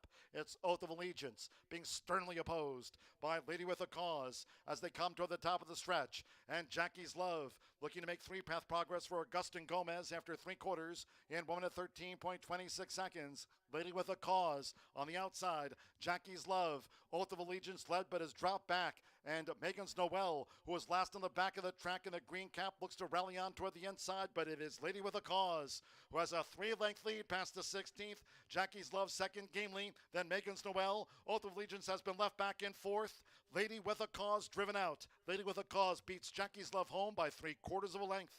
Megan's Noel was 3rd, double digits back to Oath of Allegiance, then Azamana Empire.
Sometimes the race goes according to plan. My best bet, as given out on Wire to Wire, and also the single for Brian Aragoni in race number 4, the 6-horse Lady with the Cause, is victorious. And if you were following along maybe on Twitter or followed Brian Aragoni's early pick 5, he is still alive on his ticket, alive to the 3, the 5, and the 6 here in race number 5. We'll get around $950 on a 50-cent pick 5 ticket if either the 3 or the 5 are victorious. If Classic Kitten, the 6-horse, wins, it'll be around $1,200. So good handicapping by Brian Aragoni, and also started the late fire pick 5 with the winner there in race number 4. Race number 5 is one of those races it's tough to handicap because we've got 2-year-olds, fillies, maiden, $38,500 is the purse. And what you're going to see is 7 horses in this race, 7 entered, all 7 will race. We have 1 first-time starter. The other 6 horses have all raced between 2 and 3 times in their lifetime. So you're going to see horses eligible to improve. You're going to look and find some similar races that many of these horses have, these fillies have competed in. But nothing really stands out to me, which led to my selection with the aforementioned first-time starter. On top, I'm going to go with the 6-horse Classic Kitten. Now, I mentioned a few times today already that Fernando de la Cruz is riding well. I even predicted a hat trick. He did get his first win of the day in race number 4 with Gennaro Garcia, the trainer. The two will team up once again for the daily double, and it would be Garcia's 3rd win in 5 races. As you take a good look there at the first-time starter. Now, they paid $11,500 for this filly by Charming Kitten. Gennaro Garcia doesn't have great numbers with first-time starters, but I also don't think this is the most challenging of fields. Again, I took a quick look and kind of analyzed some of these other races and the horses and what they've been able to do up to this point in their career. Worth noting as well, Fernando de la Cruz previously rode the 2-horse Roses for Luz, and that horse is a little bit of a long shot, 16-1, but he definitely chose this first-time starter instead of getting back aboard the 2-horse. So I'm going to ride the hot jockey, the hot trainer, and the first-time starter, so it will not be an easy debut for the 6-horse Classic Kitten. It'll be the horse that Brian Aragoni is cheering for, because if Classic Kitten wins, he'll cash that early pick 5 for $1,200. He also has the 5-horse, and maybe the horse that is most logical according to the past performances. That would be the 5, Mart's Rosie. That'll be my second selection here in race number 5. I was torn between the 6 and the 5, but just might do an exacta box 5-6. Now, we need to discuss the merits here of Mart's Rosie. I'm not just picking De La Cruz and Joe Ramos horses today, even though it might seem that way. Ramos with a win in race number 3, De La Cruz a win in race number 4, and I think they're the 2 most logical jockeys to visit the winner's circle here in race number 5. Ramos was aboard for both of the previous starts of Mart's Rosie, finished 4th, beaten only a length and a half here in the last start, July 21st. Now, one drawback, if you look at kind of the right side of the past performances, this horse has not received much support at the windows thus far. Was 58-1 on debut, 7-1 in the last start, but getting a ton of support right here. So, again, I think that lends credence to the notion that this maybe isn't the most challenging of maiden special weight races, but it is for 2-year-old fillies, and there is some unpredictability with these young horses. But I think if Mart's Rosie can repeat the work in the last start, Mart's Rosie could be victorious, and it looks like the bettors do agree currently 7-5. And I don't necessarily believe in hunch plays following making selections based on names, but why not Jay's Naughty Kitten, the 4-horse here for my 3rd choice in race number 5. I thought it made sense. Rodney Prescott rides for Joe Davis, 4th lifetime start. The first 2 races in the career were respectable, but did not think that Jay's Naughty Kitten enjoyed the sloppy track last time out. So if you looked at your program and you draw a line through the most recent race, and then you look at those 2 4th-place finishes, and then you think also that Jay's Naughty Kitten will add blinkers, so maybe a little bit of an equipment adjustment that could benefit Jay's Naughty Kitten. I also like the price, 6-1 as well. Jay's Naughty Kitten could fit maybe in the trifecta. I don't know that I could see Jay's Naughty Kitten winning this race, but I think it's one you might want to consider. My picks here in race number 5, 6, 5, and 4. I do believe as well, if you're following that early pick 5, I believe if either the 1 or 2 wins, we might have a carryover. Let me check that real quickly. Yes. So if either the 1 or the 2 is victorious, we'll have a carryover in this pick 5. I believe that would go to tomorrow or Monday, but we'll check the details on that, and if that is the case, I'll get you the updated information. A couple of long shots would lead to a pick 5 carryover here. Also, Brian Aragoni alive to the 3, the 5, or the 6. Good luck in race number 5 from Horseshoe Indianapolis.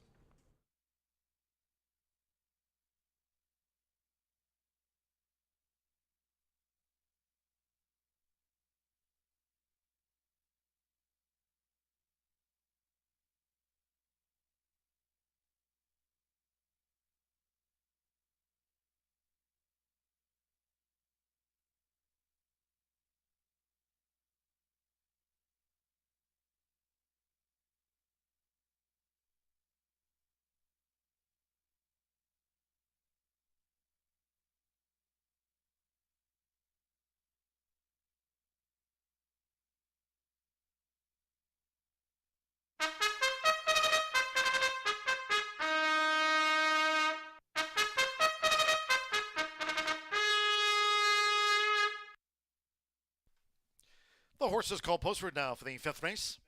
This Carter for the main track over the mile.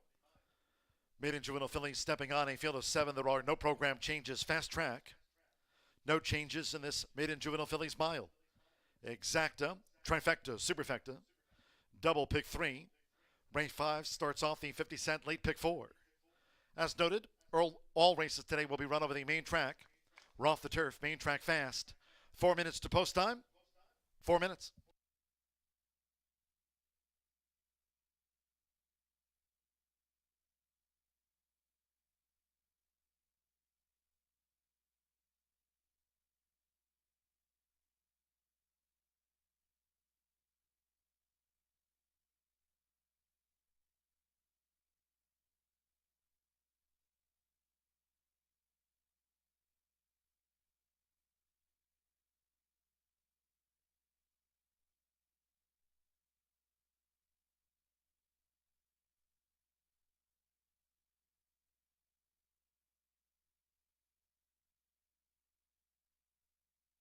Three minutes to post time.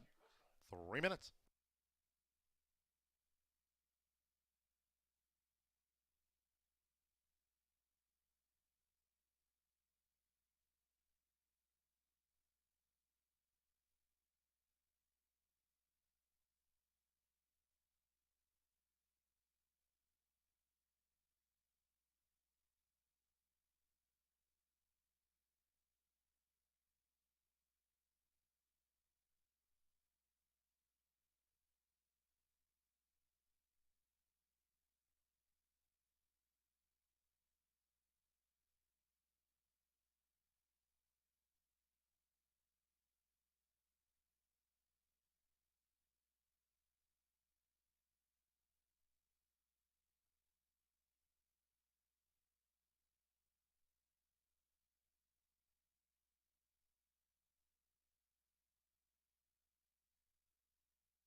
DRF Formulator predicted odds with 1 minute to post time for this maiden juvenile fillies mile fast track. No changes in our fifth of the day. Due off now at 4:11.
The horses are approaching the starting gate. Going down to the mile start for the maiden juvenile fillies. Start staying 50 cent, late pick 4, fast track, nearing the gate.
The horses have reached the starting gate.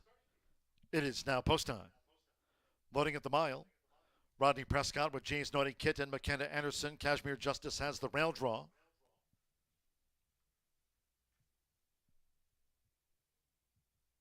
Joe Ramos with Martz Rosie in the blue. Rafaela ain't a 5 favorite. Simmer Bermudez with Rosas Faluz, yellow red hoops. Now Classic Kitten making her bow. Fernanda de la Cruz for Gennaro Garcia with a couple of wins on the card. Classic Kitten went in okay. Hanalehi with Rafaela, 7-5 favorite coming up. This over the mile. Fast track one more. Russian Lucy.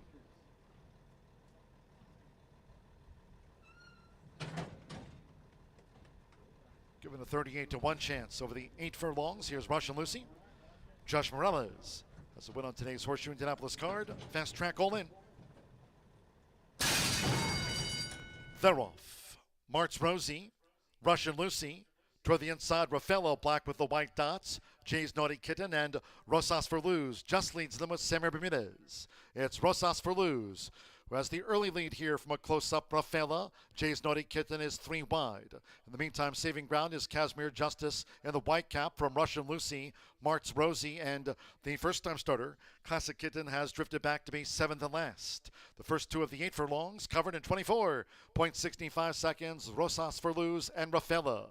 They're vying for the lead here in the mile. It's Raffaella, who's just forged ahead for Hanalehi.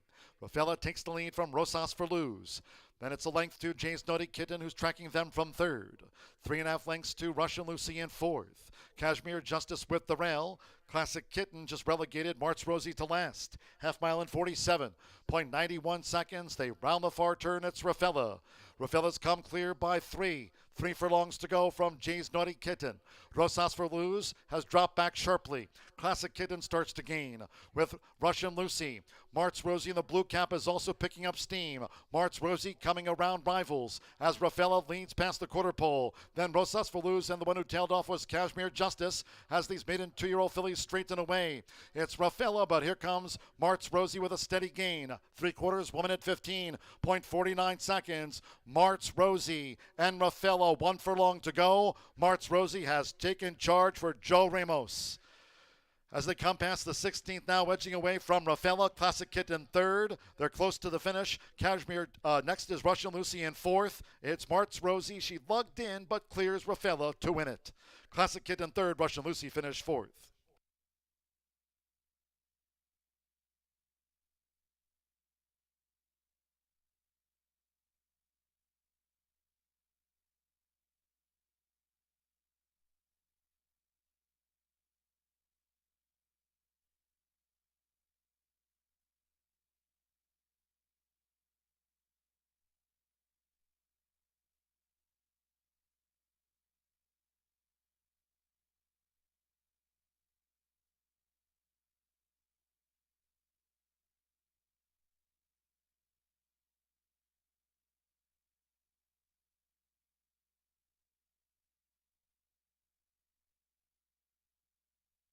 (145.045367) after the maiden. First number 5, March Rosie at 2-1. 3 Raffaella, 6-5 favorite, was reeled in by Rosie. 6 Classic Kitten, 5-2 third, and 7 Russian Lucy at those 41-1 odds 4th after the mile. 145.04. It's gone to March Rosie. Joe Ramos leading jockey. A couple on the card here for Thomas Medina, Blanca Salazar. March Rosie, the slope filly. The 3rd time was the charm.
Returning to the High Bar Real Estate Winner's Circle is the 5 March Rosie.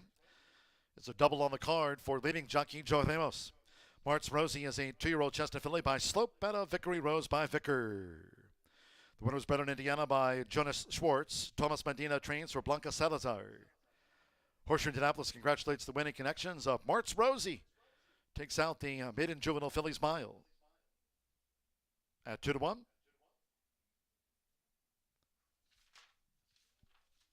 And result now official. 5-3 exacta paid $13.60.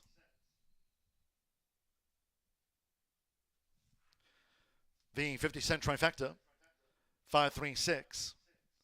Return $6.95, 6-5 double, 21.80. 50-cent early pick 4, 143.50. With Russian Lucy fourth, the 10-cent superfecta, 5-3-6-7, $7.54. 50-cent pick 3, 5-6-5, paid $22.90, and results in after the 50-cent early pick 5 with the low 11.99% takeout. Racing analyst Brian Aragoni tipped it. Free tip sheet. Gave out the 50-cent early pick 5 on 5 of 5 for $940.95. There's the pay. Well done, B. All 7 ran. Favorite second after the mile, 145.04. Sixth race, move to the main track over the 1 mile and 70 yards. Scratch 2 face value, 3 connect me, 4 Libertango, take out 6 maintainer, and scratch the 10, fix it with forward. 13 vintage vinyl draws in. Entered as a main track only and were fast by Randy Klopp. Vintage vinyl, the number 13 in your program, will run. Scratch 2, 3, 4, 6, and number 10. Jockey change for the 11 top road rules to Santos Sanjor, won the opener. Santos Sanjor will ride the 11 top road rules. 8 Tis a Beast a pound over, makes the weight there, 119. Exacta trifecta superfecta, 10-cent pentafecta, double pick 3, post time in 18 minutes at 4:41.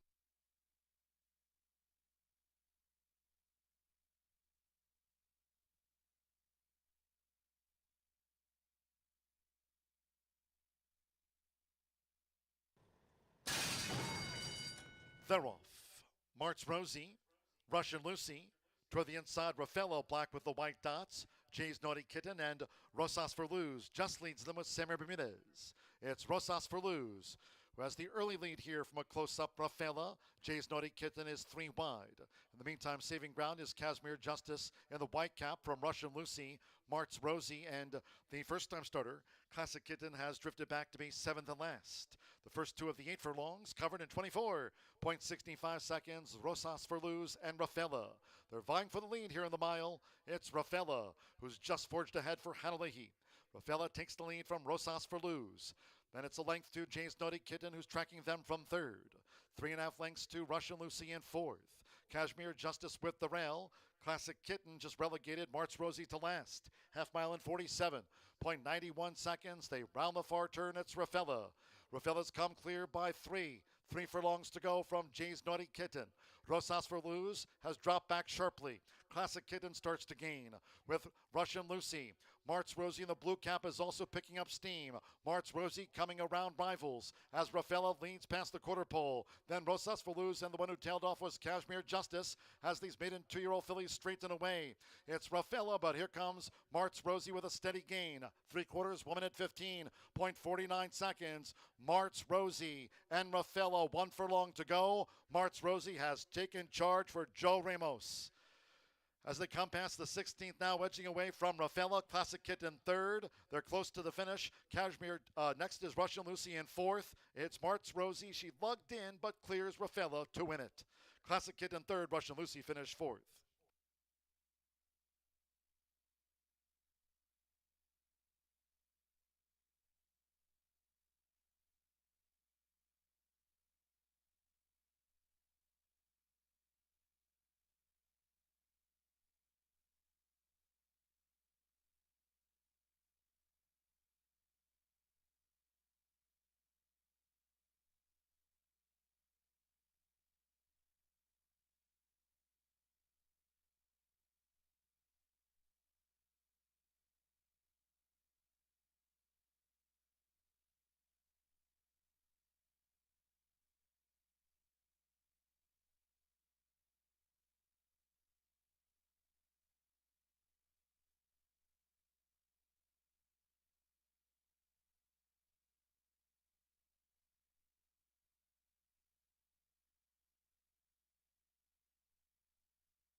Back down here in the paddock at Horseshoe Indianapolis, where we are just 7 minutes away from race number 6, kicking off one of those rolling pick threes and late daily doubles, as well as we have a couple of scratches. This race was originally carded on the turf. Scratch out 2, 3, 4, 6, and 10 out of this event. I happen to like the top selection, whether it was on the turf or the dirt. Thought I had found something sneaky as Tim Gleishaw entered in your morning line favorite in number 6, as well as a little bit of a long shot in here in one particular harbor. It's Fernando de la Cruz aboard. And this horse obviously moves up on the main track, but I thought could handle the turf today. Looks like Bettors has sniffed this one out as well. 8-5 right now. Currently right around that DRF formulator projected odds. I thought ran a game race here on July 12th. A day in which the track favored speed, broke from the inside post and closed very willingly. In fact, in the lane, I thought closed a ton of ground late. Just couldn't get to Charlie's Meadow, who got the jump that day. I think this horse, second time at Horseshoe Indianapolis, should only continue to improve. However, is a little bit void of early speed, so it could be pace dependent in this spot for Tim Gleishaw and one particular harbor, but happen to fancy this horse quite a bit. Versatile, this is a 4-year-old gelding by Violence who's 1 for 26. That will assure a decent price. Currently 6-1.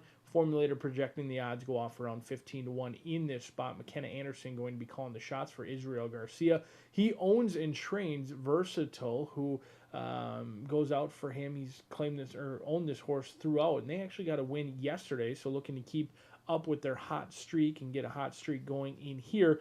Versatile, not the biggest sort, kind of a smallish horse, but certainly ran well on June 17th. Last time out, I drew a line through that race, was very rank, headstrong through the first quarter mile that day and dropped back to last.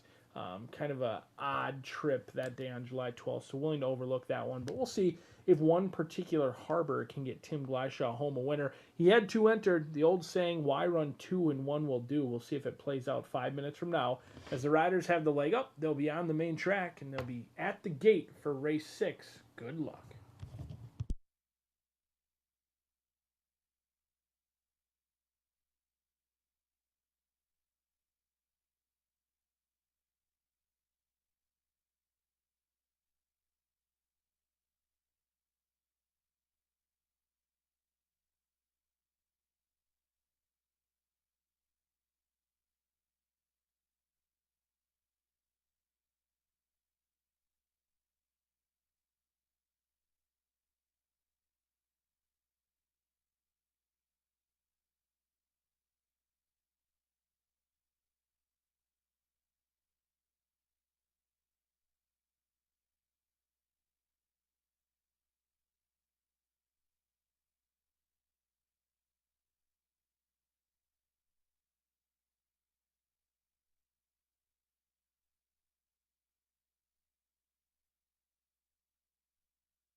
The horses coming onto the track now for the 6th race.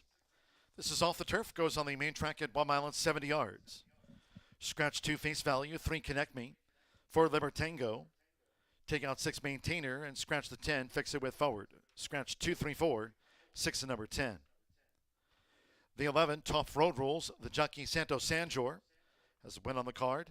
Santo Sanjor is on the 11, Top Road Rules. 8, Tis a Beast, the pound over. Exacta, trifecta, superfecta, 10-cent pentafecta, double pick 3, fast track, 3 minutes to post time, 3 minutes.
Once again, Horseshoe Indianapolis unveiled this new feature yesterday for horse players.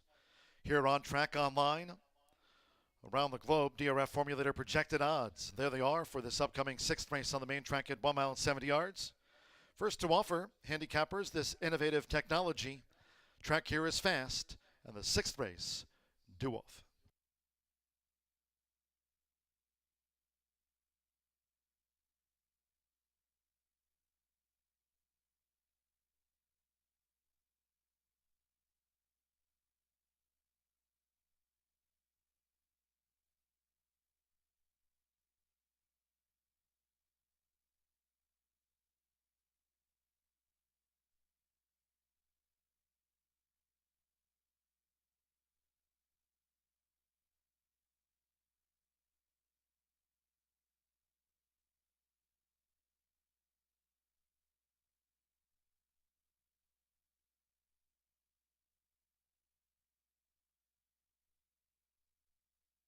Trainer's attention, please. William Walden, contact the jockey's room.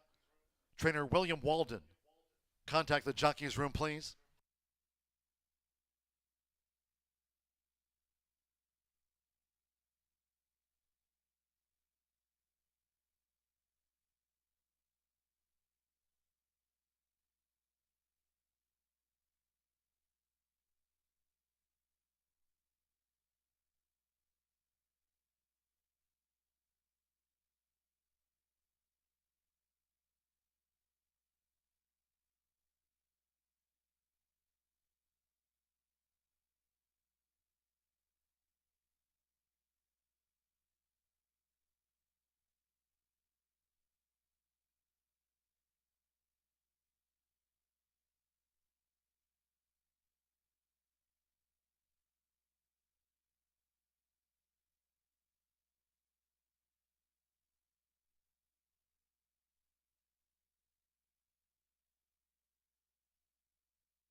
The horses are approaching the starting gate, going down to the 1 mile, 70 yards, main track start.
Arriving at the gate, it is now post time. They're going in. Fernando de la Cruz with one particular harbor. Carly Hughes with indigo rich, white with the blue sleeves. Now Eddie Perez with Saturn Boy, yellow red hoops coming up. Top Road Rules, Santos Sanjor won the opener. McKenna Anderson with Versatile in the green. Manny Esquivel with Mr. Creed. Andres Aloa, Tis a Beast. At 1 mile, 70 yards. Air Horse 1, Drone View. One Particular Harbor 9-5 favorite. Tis a Beast, given a 9-1 chance at 1 mile and 70 yards. Stand by, one more. Samuel Bermudez with Vintage Vinyl. Runs as a main track only for Randy Klopp. Faster in the gate. And they're off. One Particular Harbor was awkwardly away, drifts back to last. Saturn Boy broke sharp. Tis a Beast with an early bid. Versatile in the green silks as they line up. Top Road Rules strides up on the outside, and farther out is Vintage Vinyl, who's in the 5 path. They have 7 furlongs to go, and it's Saturn Boy. So Saturn Boy takes the shortest way around there for Eddie Perez. From a close-up, Versatile. Tis a Beast is running in third. Then it's a break of 2 to Mr. Creed in the red cap. Top Road Rules and Vintage Vinyl covering a lot of ground. Indigo Rich is running second to last, and One Particular Harbor trails. The quarter was 24.52 seconds. Heading toward the half-mile pole, Versatile and Saturn Boy. They're vying for the lead, tracked by Tis a Beast. Mr. Creed draws in toward the inside. Vintage Vinyl is running in fifth. Top Road Rules is 6 lengths off these joint leaders heading past the half mile. Then a break of 7 more to One Particular Harbor, and Indigo Rich has dropped back to be last. Half mile in 47.96 seconds. Still a battle on. Versatile, Saturn Boy with the rail. They take this to 3 furlongs from home. From a hovering around, Tis a Beast. Versatile took the lead. Tis a Beast comes to tackle. Saturn Boy toward the inside. Mr. Creed is drawing in. Then toward the inside, Top Road Rules put to pressure to raise an effort by Santos Sanjor. Vintage Vinyl fanned wide as they turn for home. One Particular Harbor, Indigo Rich. It's Versatile. 3/4, 1 minute 12.68 seconds. Versatile is game. Versatile's 1 furlong away. Mr. Creed has 3 lengths to raise and now a 16 to do so. Tis a Beast is boxing on from Top Road Rules. Vintage Vinyl lugged in, then One Particular Harbor. Here's Mr. Creed. Mr. Creed, Manny Esquivel. Gennaro Garcia triple on the card. Mr. Creed wins from Versatile. Tis a Beast was third, and then One Particular Harbor with Vintage Vinyl and Top Road Rules.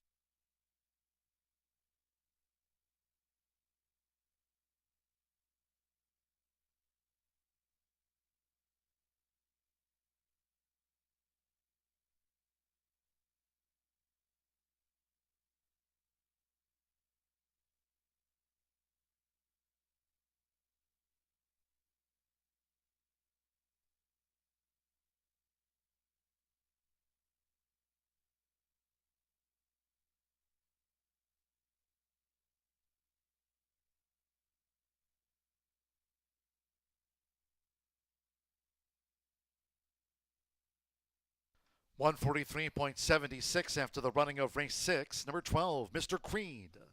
7-1 first. It is a photo after that. Hold all tickets until official.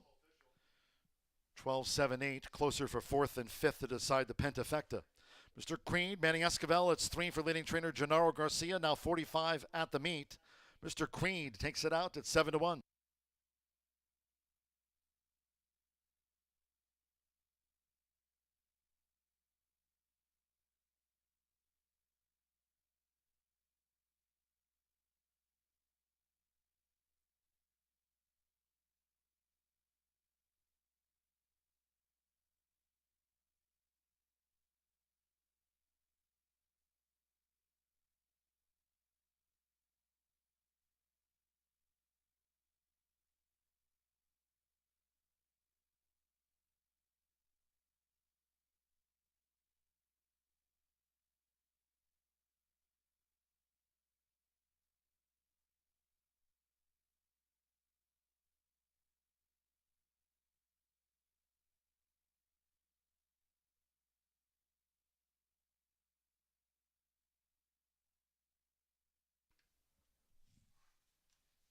The judges have posted the 7 Versatile, 14-1 second, 8 Tis a Beast, 6-1 third after a photo. 9 One Particular Harbor, 2-1 gets into the Superfecta. Vintage Vinyl number 13 for the Pentafecta. 12, 7, 8, 9 runs 4, 13 fifth, 143.76. The winning groom leading into the High Bar Real Estate winner's circle, the 12 Mr. Creed with Manny Esquivel getting on the scoreboard. Mr. Creed is a 4-year-old big gelding by Jimmy Creed. Out of Miss Fear Factor by Siphon. Bred in Kentucky by Pomeroy P&Y Limited. for Bruce Murphy and Southwest Racing Stables Incorporated of Gennaro Garcia with a training triple. Horseshoe Indianapolis congratulates the winning connections of Mr. Creed, a 7-1 winner.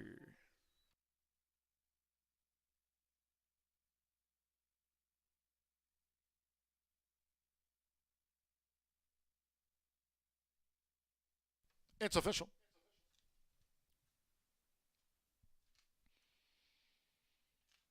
The 12-7 exacta paid $139. 50-cent pick 3 on races 4, 5, and 6. 6 with the 5. Mr. Creed was the 12. Pick 3 returned $40, 25 cents. 50-cent trifecta, 12, 7, 8, 199, 60, 5, 12, double, and even $62. 10-cent superfecta, $157 and change. And with vintage vinyl 5th, the 10-cent grand high 5, there's that pentafecta pay. 12, 7, 8, 9, 13, $757.11 for the 10-cent grand high 5. 8 of them ran, 143.76 seconds on a fast track race 7 next. The 7th of our 9, scratch 1, Mickey O'Prado. Number 1, Mickey O'Prado has been scratched. Now at this point we're standing by. No jockey changes right now in the 7th race. Sprint Carter for the 5.5 furlongs fast, exacta, trifecta, superfecta, 10-cent pentafecta, double pick 3. Once again, the only change right now is the scratch of the 1, Mickey O'Prado. Post time in 20 minutes at 5:12.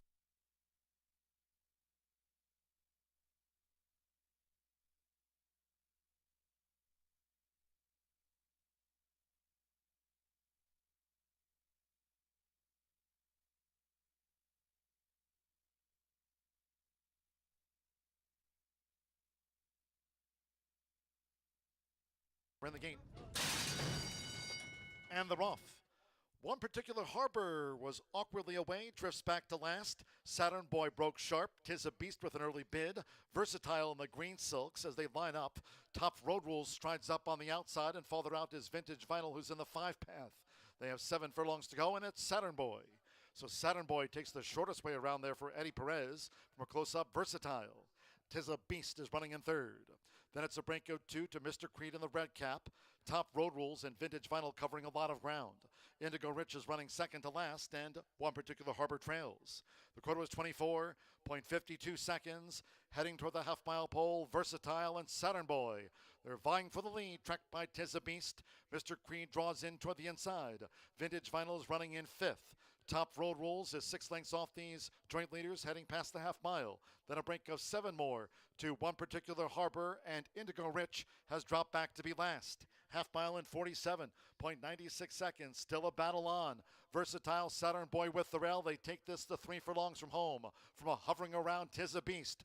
Versatile took the lead. Tis a Beast comes to tackle. Saturn Boy toward the inside. Mr. Creed is drawing in. Then toward the inside, Top Road Rules put to pressure to raise an effort by Santos Sanjor. Vintage Vinyl fanned wide as they turn for home. One particular harbor, Indigo Rich. It's Versatile. 3/4, 1 minute 12.68 seconds. Versatile is game. Versatile's 1 furlong away. Mr. Creed has 3 lengths to raise and now a 16 to do so. Tis a Beast is boxing on from Top Road Rules. Vintage Vinyl lugged in, then one particular harbor. Here's Mr. Creed. Mr. Creed, Manny Esquivel. Gennaro Garcia triple on the card. Mr. Creed wins from Versatile. Tis a Beast was 3rd, and then one particular harbor with Vintage Vinyl and Tough Road Rules.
Ladies and gentlemen, for information in this upcoming 7th race, scheduled at 5:12, we have a late jockey change just in.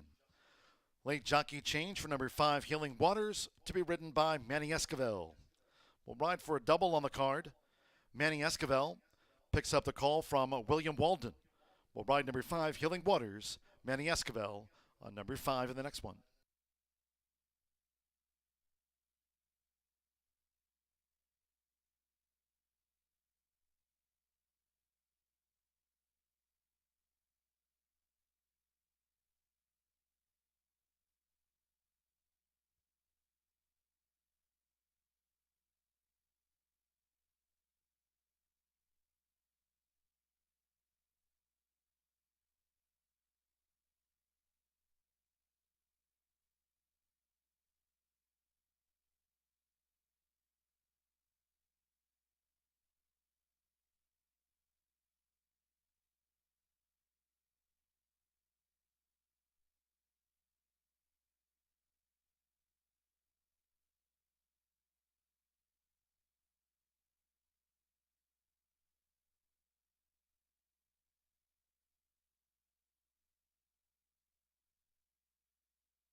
Mr. Creed with Manny Esquivel aboard for Gennaro Garcia. 15-1 on the morning line, goes off at 7-1. Still a nice price and something that could spice up some of those multi-race exotic plays for you. The third win in 6 races today on the card for Gennaro Garcia. And that trainer has a chance at 1, maybe 2 more wins, as we have 2 more thoroughbred races remaining. 3 races all total here on this Friday afternoon card at Horseshoe Indianapolis. Race number 7, we have 1 scratch, the number 1 Mickey O'Prado. It's 5.5 furlongs, $38,000 allowance on the dirt. Now, we do have an important jockey change, and it is a jockey change that makes me have to alter a little bit of my pre-race analysis. You heard John G. Dooley say that Manny Esquivel will now ride the number 5 horse Healing Waters instead of Alex Achard. I talked about Healing Waters as my long shot play of the day on Wire to Wire, and the reason, or one of the reasons that I landed on Healing Waters was that Alex Achard was here to ride just 1 horse today and was also actually riding 2 horses at Ellis Park. So I thought it was a little difficult timing-wise for him to ride a couple at Ellis and then perhaps get on a helicopter or a plane and get to Shelbyville. But he did not, in fact, make it here for this race. So Manny Esquivel will get the mount, and that is no slouch. And I'll stay with Healing Waters on top. And again, this was a horse that on the morning line did not get much respect, and then currently is the favorite, 15-1, now down to 2-1. You saw the DRF formulator projected odds. It'll probably drift up a bit, maybe closer to 4-1, 5-1. A good look at the 5 Healing Waters in the paddock. So, just to kind of reiterate what I was saying, Marcelino Pedrosa rode this horse last November, 3rd place finish, and that I think was maybe one of the reasons for the 15-1 morning line, is that this horse has not raced for more than 8 months, November 16th of 2022. So that is a little bit of a concern. Will Healing Waters be ready to go off the bench? But I see a couple of stakes races from last fall, the Circle City, the Indiana Futurity, a couple of solid 2nd place finishes. This horse won on debut July 9th of 2022, and I think looks ready to run. We'll see if William Walden has this one ready. The other thing to note from the past performances, first-time gelding. It's an angle to consider and always make note of. So 5-2 right now. We'll see what the odds show closer to post. Manny Esquivel will ride the 5 Healing Waters, and I'll keep that horse on top here in race number 7. My second choice selection is the number 8 horse, currently getting a lot of support at the windows as well. The number 8, Fruitcake. 3-1 is the line currently. Joe Ramos rides for Michael Lauer. Now, this is the first time for Joe Ramos to ride Fruitcake. There appears to be a lot of early speed, so this was one of those plays, and we've seen off-the-pace horses have success today. I thought earlier in the week a lot of front runners on the dirt, but we're seeing more and more horses have a chance to make moves from off the stretch, and so that would, to me, give Fruitcake a better opportunity. One negative, has not been supported well at the windows in 7 lifetime starts, but I do like the most recent race for Fruitcake. Take a look. July 8th, $41,000 allowance. This Fruitcake was running 7th in the middle of the race and was really running well at the finish. Finished 4th, but only by a length and a half. Sammy Bermudez was aboard that day. Michael Lauer taps on the shoulder of Joe Ramos and enlists in the leading jockey at Horseshoe Indianapolis, and that is nothing against Sammy Bermudez. He is great, but if you can get Joe Ramos, I think it's good as well. And so 3-1 on Fruitcake. The 8 is my second choice, my place selection for this race. Number 2, Dossier, with that man again, Gennaro Garcia, the trainer, and Fernando de la Cruz is my third selection. 3-1 on the morning line, 5-1 currently. Already running the best of this horse's career here in 2023, but is going to have to step up in competition. You look the last 2 races for the 2-horse Dossier, both victories, but both of the claiming variety, and so the question is, can this horse step up in class? Gennaro Garcia usually spots them well, and sometimes you give a horse a taste of the High Bar Real Estate winner's circle, and they want to keep going back and again and again. So Dossier will go for a third straight win. Gennaro Garcia going for a fourth win on the card, and if you look ahead to race 8, he's got the favorite in race 8 as well. A big day for Gennaro Garcia. Will it get bigger? In race number 7, we shall see. I'm going to stay with the 5-horse Healing Waters on top, but consider Fruitcake as well here in race number 7.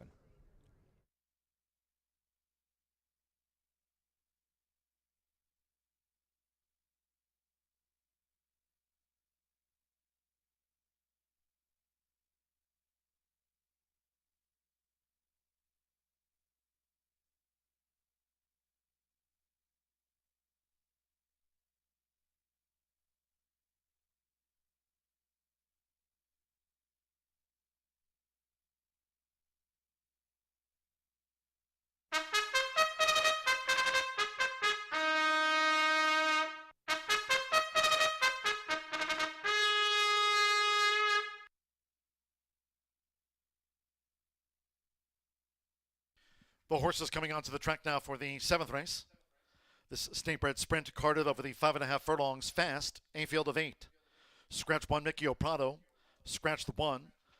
And once again, that late jockey change for the 5, Healing Waters to Manny Esquivel will be riding for a double. Manny Esquivel on number 5, Healing Waters. Exacta, trifecta, superfecta, 10-cent pentafecta, double, and final pick 3 of the day. 4 minutes to post time. 4 minutes.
Two minutes.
We're less than 1 minute away from post time.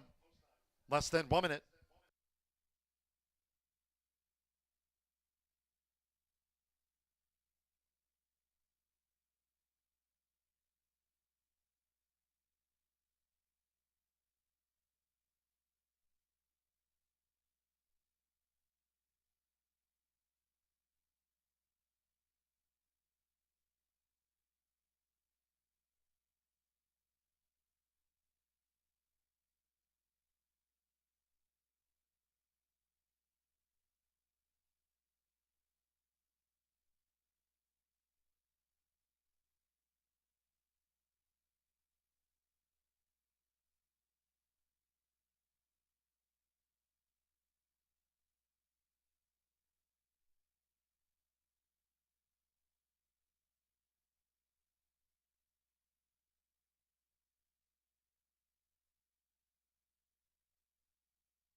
The horses are approaching the starting gate.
The horses have reached the starting gate. It is now post time. These Indiana breds moving into line. Fernando de la Cruz with Dossier. Anthony Zaloa, Rocket Docket in the red. Now Sammy Bermudez, here's Barnstormer. Who's for Justice, Santo Sanjor on the Friday scoreboard. Orlando Mexica, Oso Social, green purple diamond belt going in. Fruitcake, Joe Ramos with a couple of wins on the card. Now Healing Waters, Manny Esquivel riding for a double. Stand by, 5.5 furlongs, one more. Josh Morales with Knight's Move.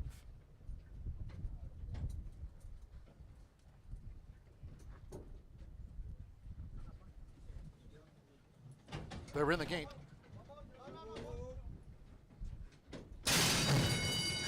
And they're off. Nice line out. Oh So Social rockets away. Barnstormer in the white cap. Dossier holds the rail. Here come bids by Who's for Justice and Healing Waters right there too. It's Oh So Social. Oh So Social just leads them to a half mile from home. From Healing Waters close up with Who's for Justice in the blue cap.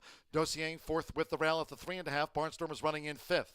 Rocket Docket in the Red Silks is sixth. From Fruitcake seventh on the far outside. Knight's Move trails the State Bred Sprint. The quarter was blasted past in 21.84 seconds. Healing Waters starts a bid. Who's for Justice strides up on the outside. Toward the rail is Oso Social.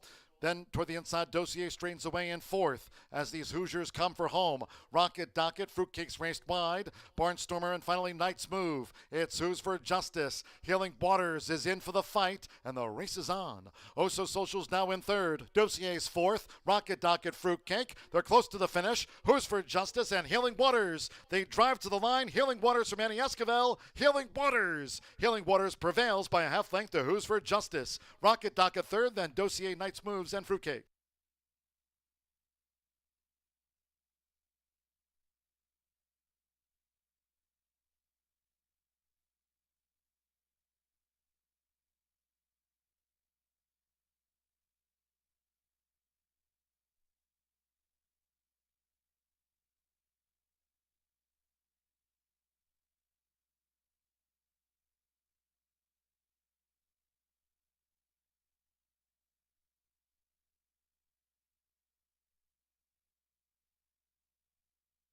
.104.82 after the sprint. 5.762. Photo for the fifth. And that goes to Knight's Move. 5, Healing Waters. 7-2 first. 7, Who's for Justice. 4-1 second. 6, Rocket Docket. 17-1 third. 2, Dossier. 7-2 fourth. And Knight's Move for the Pentafecta. 104.82 after a State Bred Sprint. Hold all bets until official. Quick fire double for Manny Esquivel. On this Friday card, here for William Walden, set a Midnight Loot, Healing Waters, gamely at 7-2.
Returning to the High Bar Real Estate Winners Circle, and it's official as the 5 Healing Waters with Manny Esquivel. Picking up a double on the card. Healing Waters is a 3-year-old dark Bear Brown gelding by Midnight Loot out of French Lick by Malibu Moon. Bred in Indiana by Swifty Farms Incorporated. William Walden trains for John Sykes, Woodford Thoroughbreds LLC. Horseshoe Indianapolis congratulates the winning connections of Healing Waters. Takes out his 2023 seasonal bow. Paid 7-2 in a good effort. 5-7 exacta. 52.20. Pentafecta $369.95. 50-cent trifecta, 576, 195.80, 12.5 double, $90 even. 10-cent superfecta, 5762, paid $204.84. And the pick 3 on races 5, 6, and 7. 5 with the 12 with Healing Waters, the 5, pick 3, $69.35. 104.82, race 8 next. Off the turf, main track over the 1 mile, 70 yards. Scratch 1, Book of Romeo. 2, Justice One More Time. Take out the 7, Backyard Justice. Scratch 9, Looking Good Lewis. And 11, Cowboy Image. Off the turf, fast main track here over the 1 mile, 70 yards. Scratch 1, 2, 7, 9, and number 11. The 8, he goes forever a pound over. Exacta, trifecta, superfecta. Pentafecta, start of our final double on the card. 9th race, Horseshoe Indianapolis Classic. Quarter horses over the 400 yards on a fast track. Horseshoe Indianapolis Classic, race 9, scratch 11, Canoma, and 10 on a new note, the rider Luz Martinez. Luz Martinez on 10 on a new note, scratch the also eligible 11, Canoma. Race 9, quarter horse feature, the Horseshoe Indianapolis Classic at 400 yards, fast. Post time for the 8th race in 17 minutes at 5:39.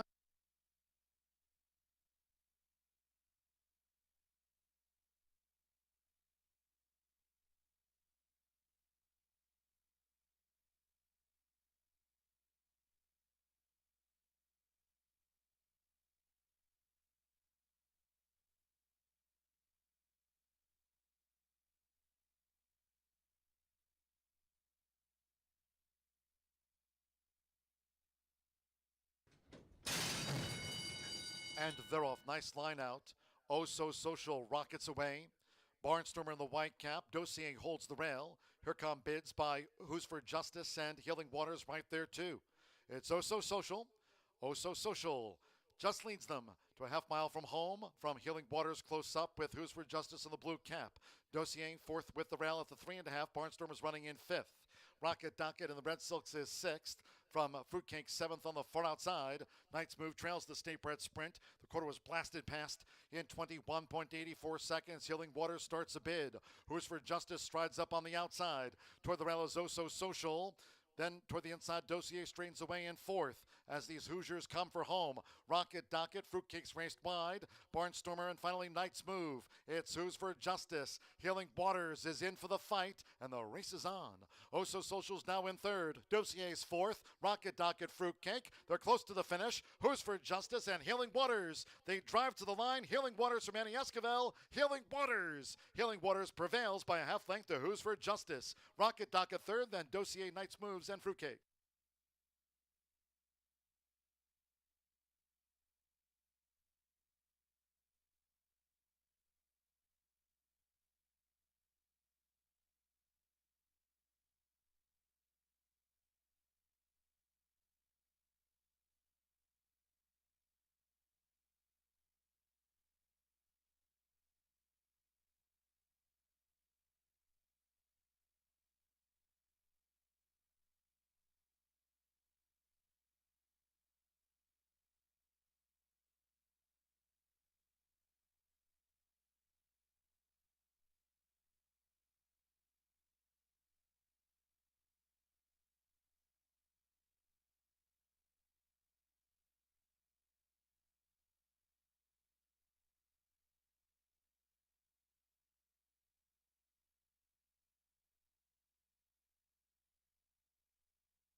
Manny Esquivel woke up this morning thinking he would ride one horse, and he visited the High Bar Real Estate Winner's Circle 2 times. The pickup mount in race number 7 is a winning one for Manny Esquivel. So we hope you are still alive in this late fire pick 5. This is the final thoroughbred race of the day. We still have a quarter horse stakes race coming up in race number 9. Martha Clausen is here. I'll talk with her prior to race number 9, so you will definitely want to stay with us, whether you're on track or watching from afar, for race number 9. Race number 8 is coming off the turf. It is now 1 mile and 70 yards on the main track. We're going to scratch the 1, the 2, the 7, the 9, and 11. So the race complexion changes quite a bit. And looking at this race, once I learned it was taken off the turf, I did feel like the majority of these horses actually preferred the main track, or at least had a lot of their previous experience on the dirt. And the one horse that seems to move up the most and is not disappointed at all that this will be run on the main track is the heavy favorite, currently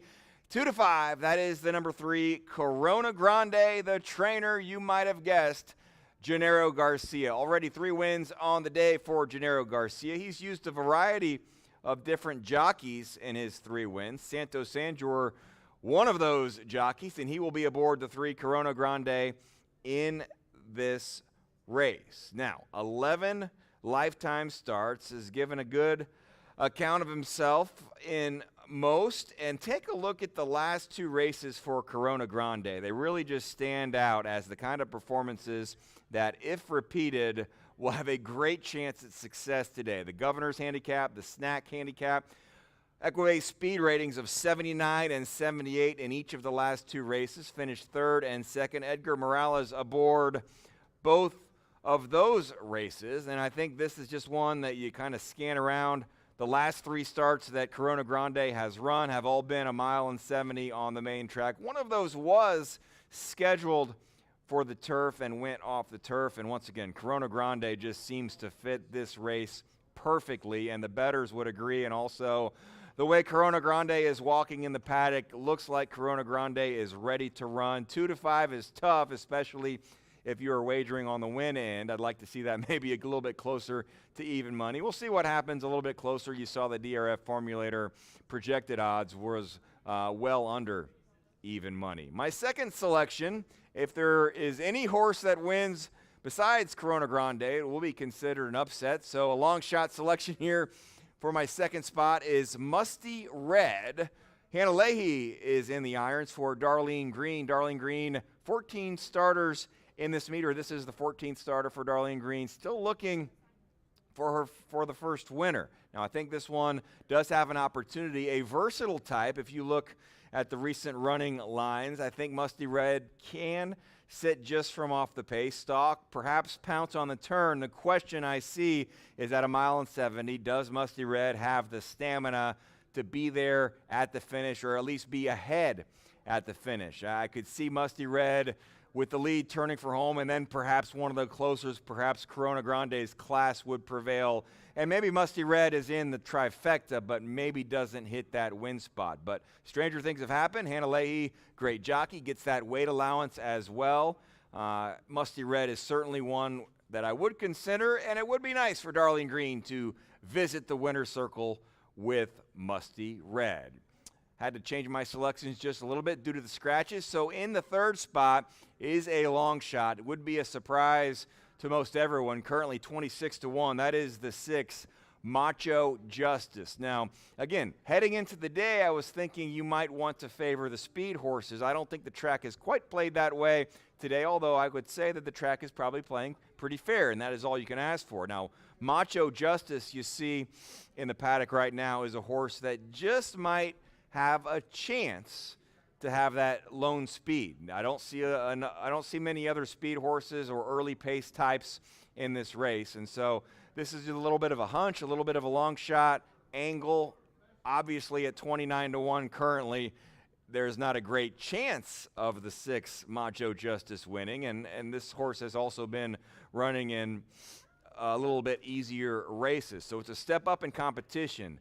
But sometimes long shots come in when the race projection fits for them. And so this is just a thought that looking at the pace projections, Macho Justice just might get out to that lead.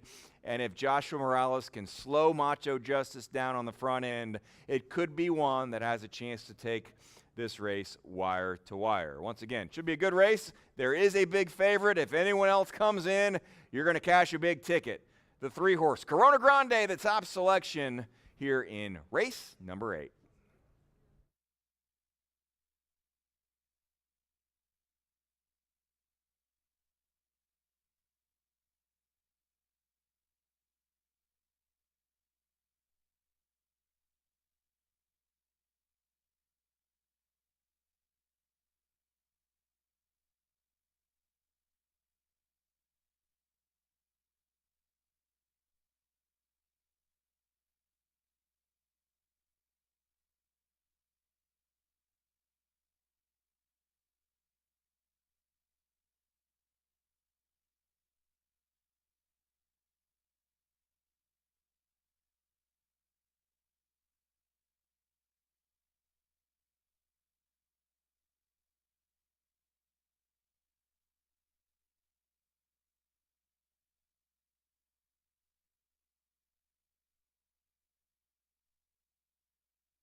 The horses call postward now for the 8th race. This is taken off the turf, main track fast. It will be run at 1 mile and 70 yards. A field of 7, Scratch the 1, Book of Romeo. 2, Justice One More Time. 7, Backyard Justice. Number 9, Looking Good Lewis has been scratched, and take out 11, Cowboy Image. Scratch the 1, 2, 7, 9, and number 11. No rider changes. 8, He Goes Forever, 1 pound over. Exacta, Trifecta, Superfecta, 10-cent Pentafecta, start of our final double of the day. Once again, noting 9th and final. We'll close with the quarter horse Horseshoe Indianapolis Classic over the 400 yards. Fast, Scratch 11, Canoma. 9th race, Scratch 11, 10 on a new note. The rider Luz Martinez on 10 on a new note. 1 minute to post time. 1 minute.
The horses are approaching the starting gate, going down to the 1 mile 70-yard start.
The horses have reached the starting gate.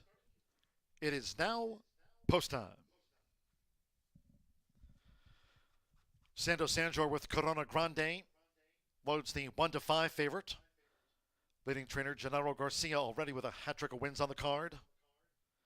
Josh Morales with Macho Justice. Rodney Prescott, He Goes Forever, Green White Sash. Eddie Perez with Killer Hot Rod. Killer Hot Rod is in. Casper Justice, Joe Ramos with a couple of wins on the Friday card. Hannah Leahy with Musty Red at 1 mile 70 yards. One more. Orlando Mexico with Jenny's Beignet in the gold. Corona Grande, the 1-5 favorite. They're in the gate.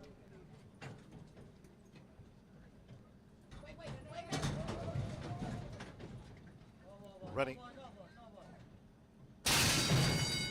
And they're off. Macho Justice.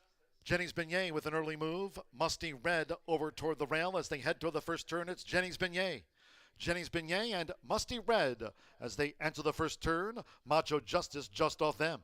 He Goes Forever, green with the white sash. Corona Grande tight fifth at the rail and taken back there by Santos Sanjor. Now to last is Corona Grande. Killer Hot Rod strides up with Casper Justice, and Corona Grande at 1-5 drops back to be seventh. The quarter in 25.12 seconds. It's Musty Red for Hannah Leahy. Musty Red leads the race with not a lot of pace. It's Musty Red allowed to dictate terms. Leads here by 2.5 to Jenny's Beignet. A couple more to He Goes Forever. Killer Hot Rod on the white cap. Casper Justice is a wide fifth. Macho Justice and Corona Grande. It's Musty Red. An 11-1 target for Jenny's Beignet. Still tracking well. Half mile for Musty Red. Clock 49.32. They round the far turn. He Goes Forever with Killer Hot Rod fourth on the outside. Casper Justice. Corona Grande being driven through the turn. Corona Grande's under pressure. Some 6 lengths off this leader. Musty Red still there at the quarter pole. Macho Justice trails. Musty Red still leads. Here comes a bid by Killer Hot Rod. And right there He Goes Forever. Casper Justice on the far outside. Jenny's Beignet. Corona Grande gets the rail run. And here comes Corona Grande charging up the rail. 3/4, 1 minute 13.98 seconds with Santos Sanjor. Corona Grande has taken the lead. He Goes Forever. Killer Hot Rod is fighting hard for this with Musty Red in fourth. Corona Grande, Santos Sanjor, Gennaro Garcia Grand Slam. Corona Grande, gritty run gets the result from Killer Hot Rod. He Goes Forever third, then Musty Red and Jenny's Beignet flattened out.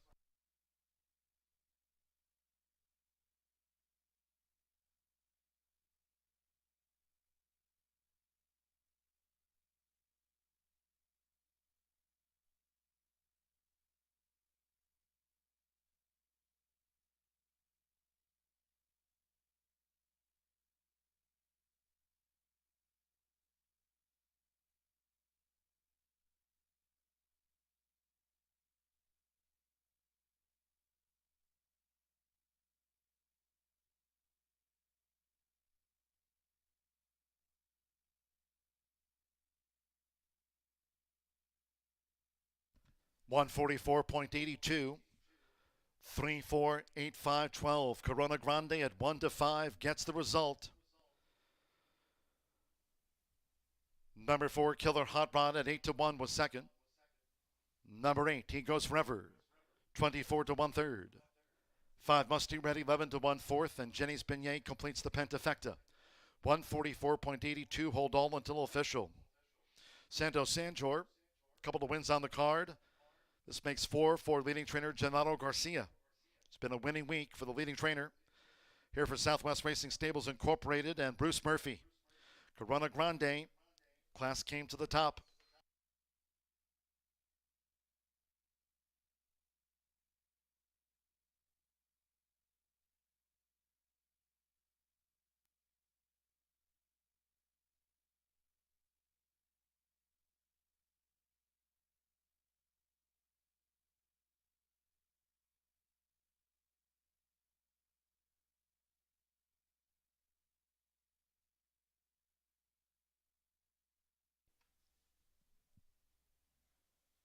Returning to the high bar real estate winner's circle is the 3 Corona Grande with Santos Andor.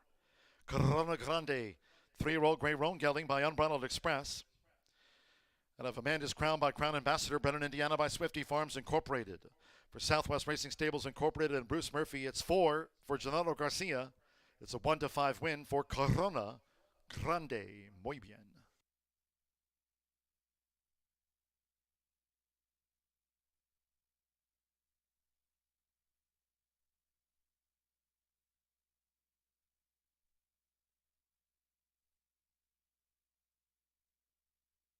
Official.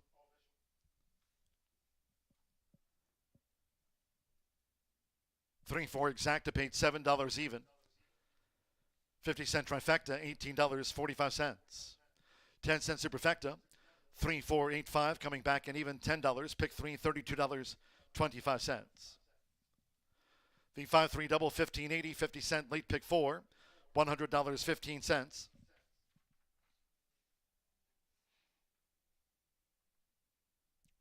Pick 3, $32.25. Pentafecta, $70.68. 50-cent late fire 5, $197.80, 5 of 5. 7 ran, favorite was first. 4 for Genaro Garcia, 144.82. Last of the day, nice one on tap. We'll close with the Horseshoe Indianapolis Classic. Fillies and mares, quarter horses dashing the 400 yards. Classic distance for the Horseshoe Indianapolis Classic. Richest purse ever, $87,720 added. Scratch the also eligible 11 Canoma. 10 on a new note. Luz Martinez rides the 10. Overweights, the 2 Not Your Favorite plus 3. 8-1 Cold Hearted Diva 3 over. 9-hour Game Changer 3 over. And 10 on a new note 3 over with LD Martinez. Exacta, trifecta, superfecta, quarter horse pentafecta. Horseshoe Indianapolis Classic. Due at the 400-yard start at 6:07.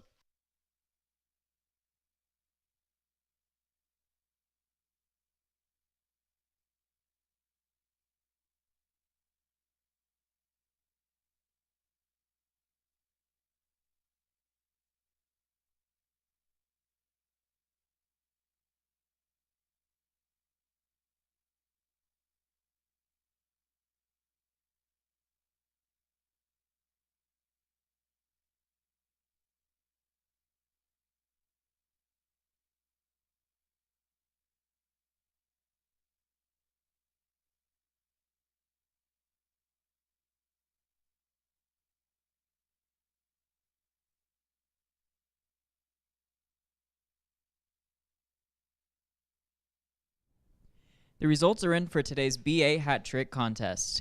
We had a 3-way tie for first place. Congrats to Trevor Jewell, Josh Eccles, and George Sakonas. You all win $100 each. Thanks for playing BA's Hat Trick at Horseshoe Indianapolis.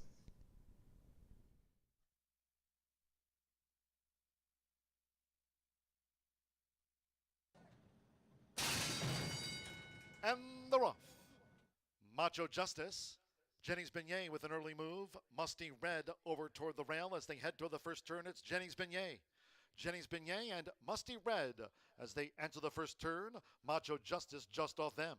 He goes forever. Green with the white sash. Corona Grande tight 5th at the rail and taken back there by Santos Sanjor. Now to last is Corona Grande. Killer Hot Rod strides up with Casper Justice and Corona Grande at 1-5. Drops back to be 7th. The quarter in 25.12 seconds. It's Musty Red for Hanalehi.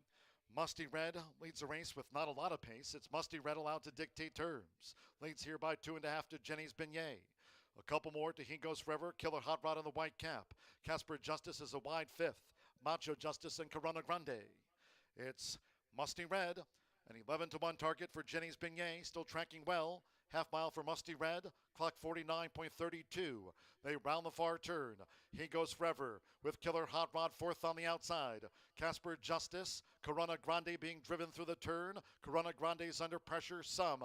6 lengths off this leader, Musty Red, still there at the quarter pole. Macho Justice trails. Musty Red still leads. Here comes a bid by Killer Hot Rod, and right there He Goes Forever. Casper Justice on the far outside. Jenny's Beignet. Corona Grande gets the rail run. And here comes Corona Grande charging up the rail. 3/4, 1 minute 13.98 seconds with Santo Sanjor. Corona Grande has taken the lead. He Goes Forever. Killer Hot Rod is fighting hard for this with Musty Red in fourth. Corona Grande, Santo Sanjor, Gennaro Garcia Grand Slam. Corona Grande, gritty run gets the result from Killer Hot Rod. He Goes Forever third, then Musty Red and Jenny's Beignet flatten.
couple of guests here at Horseshoe Indianapolis today. My name is Jeremiah Johnson. Martha Clausen is with me, and she'll be with me for the next 14 races. The final race today is of the quarter horse variety, and it's a big one, and then an all quarter horse card on Saturday. Martha, you're smiling, you're grinning from ear to ear. You made a safe trip from Houston. I know you're excited about not just this next race, but all day tomorrow. Yes, and working with you. Oh, exactly. What a treat. No, it's a beautiful day. The sun is out. You know, so much rain in Indiana. But anyway, we finally got a really nice day for this stakes today and tomorrow, as you were saying, Jeremiah, our fourth all quarter horse day, 13 races, 2 stakes, trials, so much to talk about. We're going to get to it all tomorrow. Yeah, a couple of big stakes, and we are expecting a big crowd. Do want to remind you, 10:45 first post. I'll be on the air with John G. Dooley and Martha at 10 o'clock. So wherever you're watching, tune in early. Some scrambled eggs, some coffee, Bloody Mary maybe, some quarter horse racing early in the morning, and then all afternoon here at Horseshoe Indianapolis. So you mentioned the trials tomorrow. There are a couple of very lucrative stakes on the card on Saturday, but we're going to wrap up the Friday racing with a race that I think everyone's been looking forward to and looks forward to each and every year, the 21st running of the Horseshoe Indianapolis Classic, a purse of $87,720. When they first began this, I think the purse was $25,000. So the growth of Indiana quarter horse racing and breeding is significant. Every time I come in, I always applaud them for that because it's been really, really great the way it's grown. And these are going to be fillies and mares. And one of the cool things about quarter horses is that you haven't seen this today in your thoroughbred racing. You get the males or the females, but the girls take on the boys quite a bit. But in this particular race, it's all fillies and mares. All right, well, let's quickly take a look at your selections. They are getting ready in the paddock, and so we at least agreed on our picks. How about that? Yeah. Why don't you say who you like and why? Well, I mean, Carter's Law, you know, the only reason I brought up what I brought up before is because she's beaten the boys before. She's taken on her male rivals, and she's beaten them. She comes in on a 5-race win streak, and she's just terrific. Gordon Tim, who's her owner breeder, he's got 2 in this race, which is extraordinary. And last year, he celebrated a big victory by Exterminator in the Heartland Futurity. I hope he's here today because he's a lot of fun to talk to. But yeah, it's exciting. It's going to be a really good race. This is a 4-year-old daughter of Carter's Cartel. Perfect record at this particular distance of 400 yards. And Karen Yike is training. It ought to be a really, really good effort for Carter's Law. And I can see on my speed figures, the 106 and 102, depending on what you're looking at, they really jump off the page. So Carter's Law currently 3-5 and a worthy favorite here. And how about the outside horse, 7-1 on a new note? On a defending champion. I mean, this is interesting. When I first saw that, I was like, wow, and we both are on her. Multiple stakes winner, 4-year-old mare sired by one fabulous eagle. Trainer Jeff Yoda is going to give a leg up to El Danny Martinez. And she's a Colorado bred. JJ, what I really like about her is her consistency. She's hit the board in 16 of her 19 career starts. I mean, that's significant. Only one race in 2023, but you look at that. September 29th of 2022, a 107 speed rating. So I saw the inside, I saw the outside. In the middle, who picks up the pieces for maybe third or fourth? It could be Mr. Tim's other horse, and that's number 6, Jesco Blue, another talented 5-year-old Jess Zuman mare, and she's won 3 consecutive races this season before she ran 5th in the Born Runner.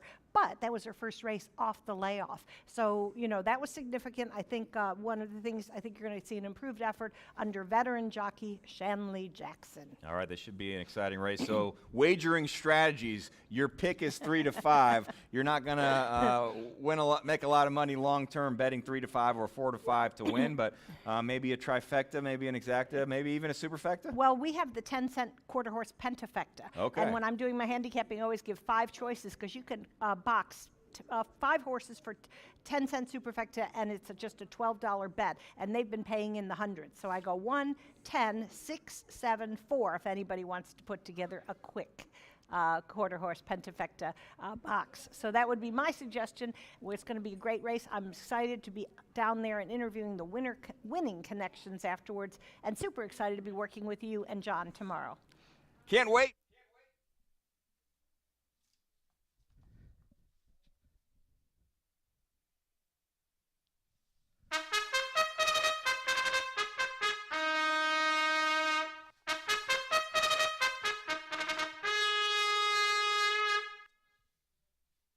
Here's Jeremiah Johnson and Martha Clausen with a thorough analysis of this upcoming 9th race, the Horseshoe Indianapolis Classic at 400 yards. They're on the track. One is Carter's Law. Antonio Rodriguez rides for Karen Geik and Gordon Tim.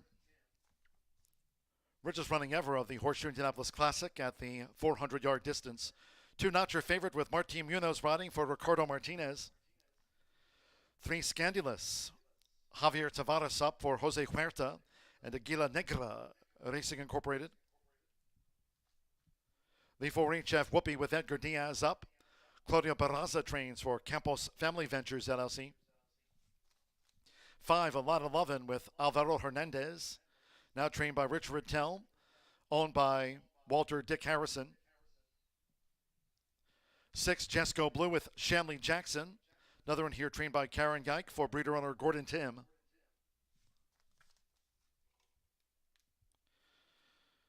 Here's the 7 Miss Royal Snow with Jose Ruiz riding for Oscar Preciado.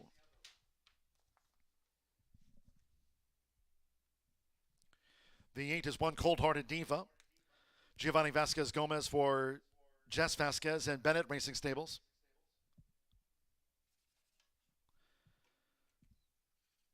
9 Hour Game Changer.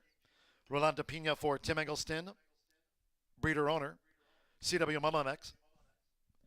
And 10 is On a New Note. Note the junkie Luz Martinez riding for Jeff Yoder and owner Brian Gunder. Scratch 11. Overweights do not your favorite 3 over. 8 1 Cold Hearted Diva 3 over. 9 Hour Game Changer plus 3 pounds. And On a New Note, it's Zel D. Martinez in 3 over. The 11 did not draw in. Richest race ever. $87,720 added. Horseshoe Indianapolis Classic over the 400 yards fast and really no wind to speak of. And it's due off in a minute.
back to the gate, making an equipment adjustment on Just Go Blue.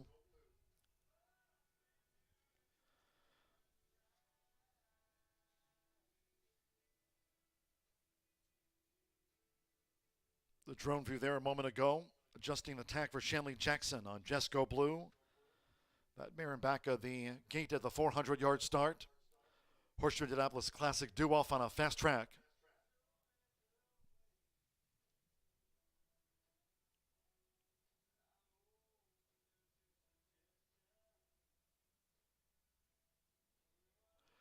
Shanley Jackson now back on board Just Go Blue. The horses are approaching the starting gate.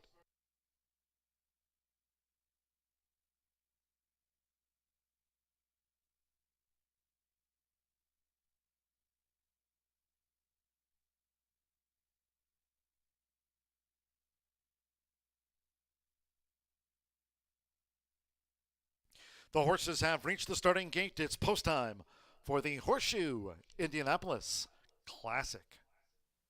Just Go Blue uses the flipping halter.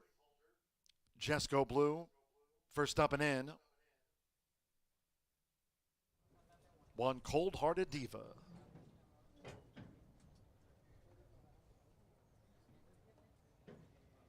Carter's Law, not your favorite. Miss Royal Snow has joined the line. Scandalous. Scandalous in.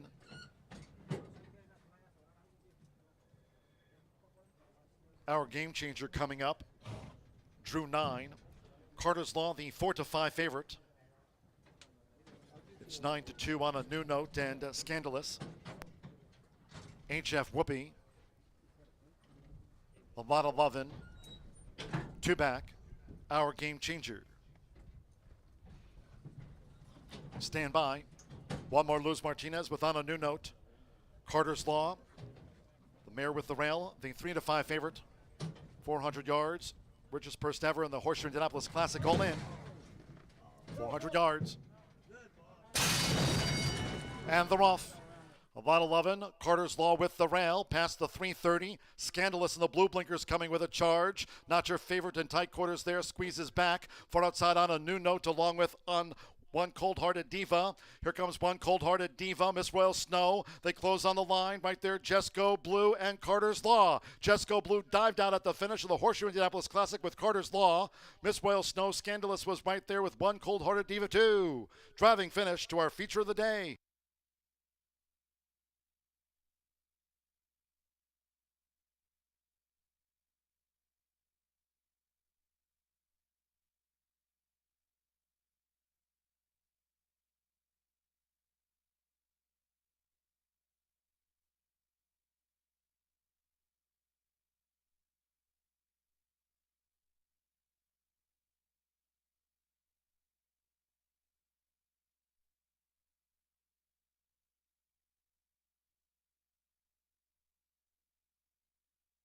Photo finish to the Horseshoe Indianapolis Classic.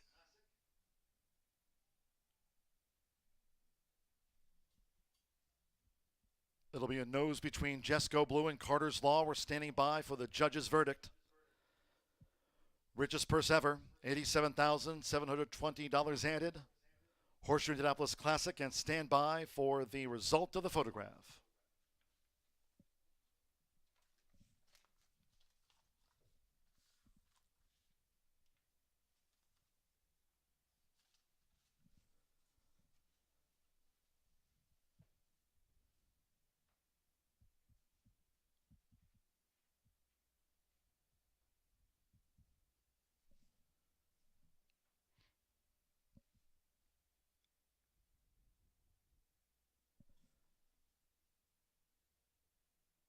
Six 1-7-3-8 ran fifth. 6 Just Go Blue. At 7-1, got up on the line. 1 Carter's Law, 3-5 denied by Just Go Blue. Shanley Jackson, Karen Yite, Gordon Timms, homebred at 7-1. Number 7, Miss Royal Snow at 21-1 odds ran third. 3 Scandalous, 5-1 fourth.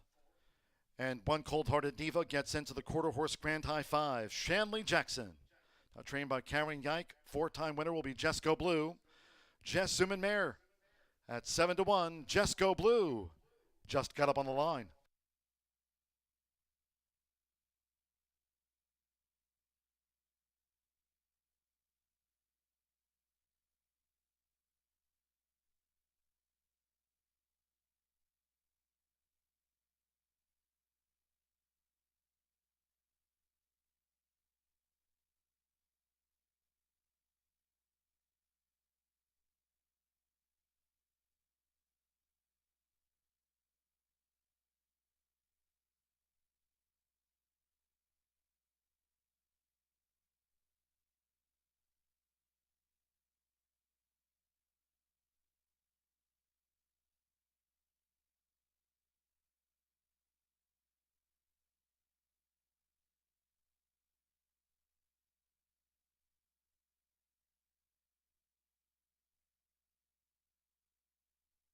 It's official.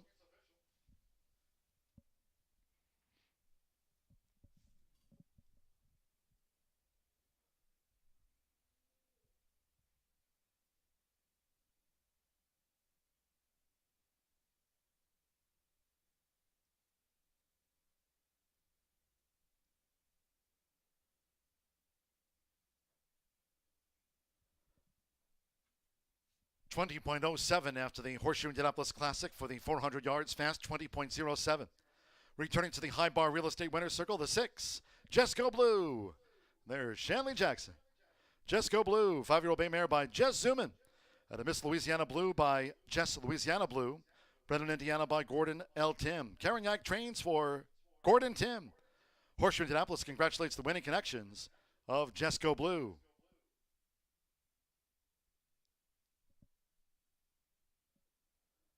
Carter's Law completes a Karen Yike 1-2 after the Classic.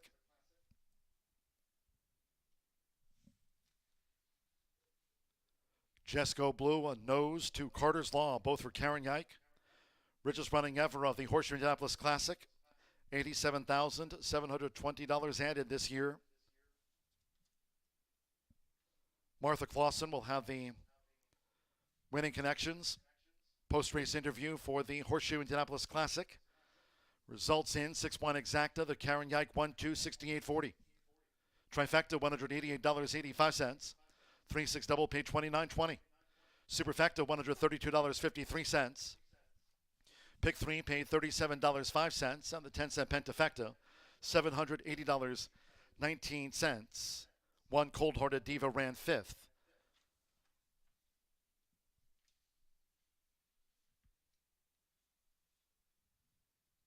Trophy presentation after the richest running ever of the Horseshoe Indianapolis Classic. Congratulations to the winning connections of Just Go Blue, Shanley Jackson. Karen Yike had the 1-2. The daughter of Jess Zuman for breeder owner Gordon L. Tim. Horseshoe Indianapolis congratulates the winning connections of Just Go Blue. Wins the 2023 Horseshoe Indianapolis Classic in 20.07. Just reminding all, live racing returns tomorrow. 13 races on tap. An all quarter horse card here tomorrow. Kicking off at 10:45 a.m. Eastern. Winning connections of Just Go Blue with Martha Clausen from the High Bar Real Estate Winner's Circle coming up next.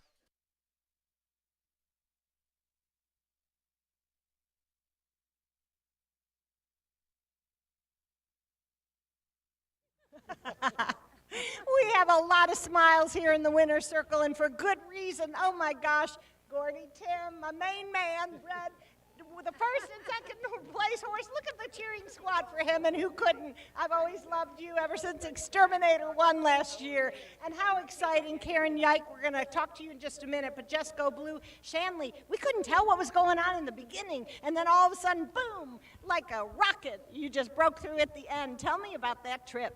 Well, first of all, I thank God for the owners trusting me to ride such a great horse. And the main thing was getting him out the gates, and I had to let him get out the gates, get about 50, 75 yards, get his feet up underneath him, and once he got up underneath him, I went on ahead and went to work with him, but he's a nice horse. Shanley, you've ridden a lot of nice horses here, one of our leading riders and respected veteran. What you get out of horses kind of always blows my mind, because especially the difficult ones, you have a knack for that. But what did you think about Jesco Blue? I mean, had that 3-race win streak, and then the Born Runner, a little bit of difficulty there, but today, ready, ready, ready. Well, I hadn't rode all good horses because some of them threw me coming down the track.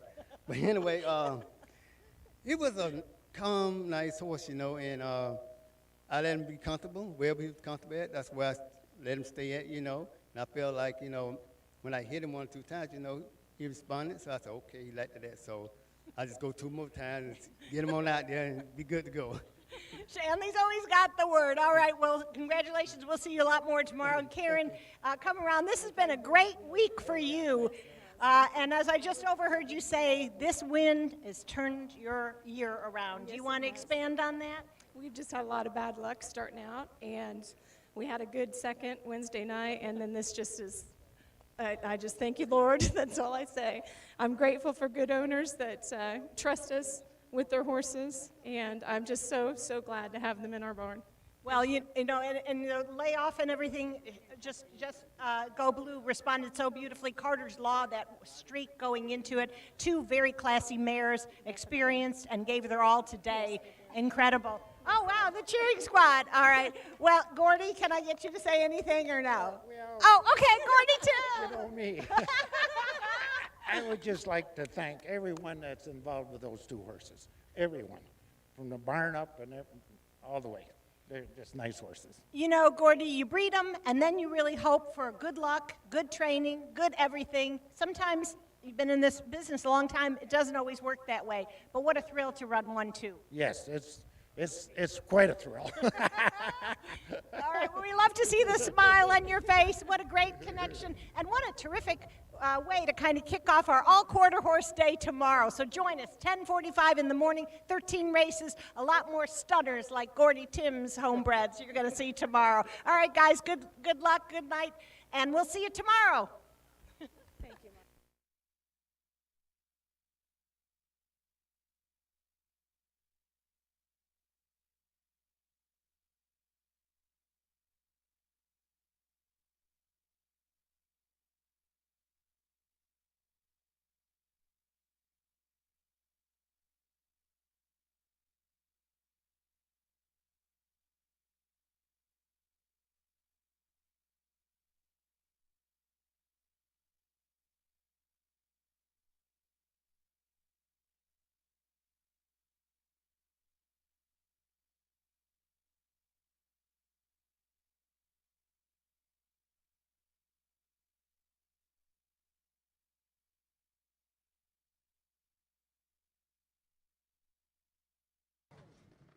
.400 yards. And they're off. About 11, Carter's Law with the rail, past the 330. Scandalous in the blue blinkers coming with a charge. Not Your Favorite in tight quarters there, squeezes back. Far outside on a new note along with One Cold-Hearted Diva. Here comes One Cold-Hearted Diva, Miss Royal Snow. They close on the line right there, Jesco Blue and Carter's Law. Jesco Blue dived out at the finish of the Horseshoe Indianapolis Classic with Carter's Law. Miss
Number 5, Always in Flight, posted first.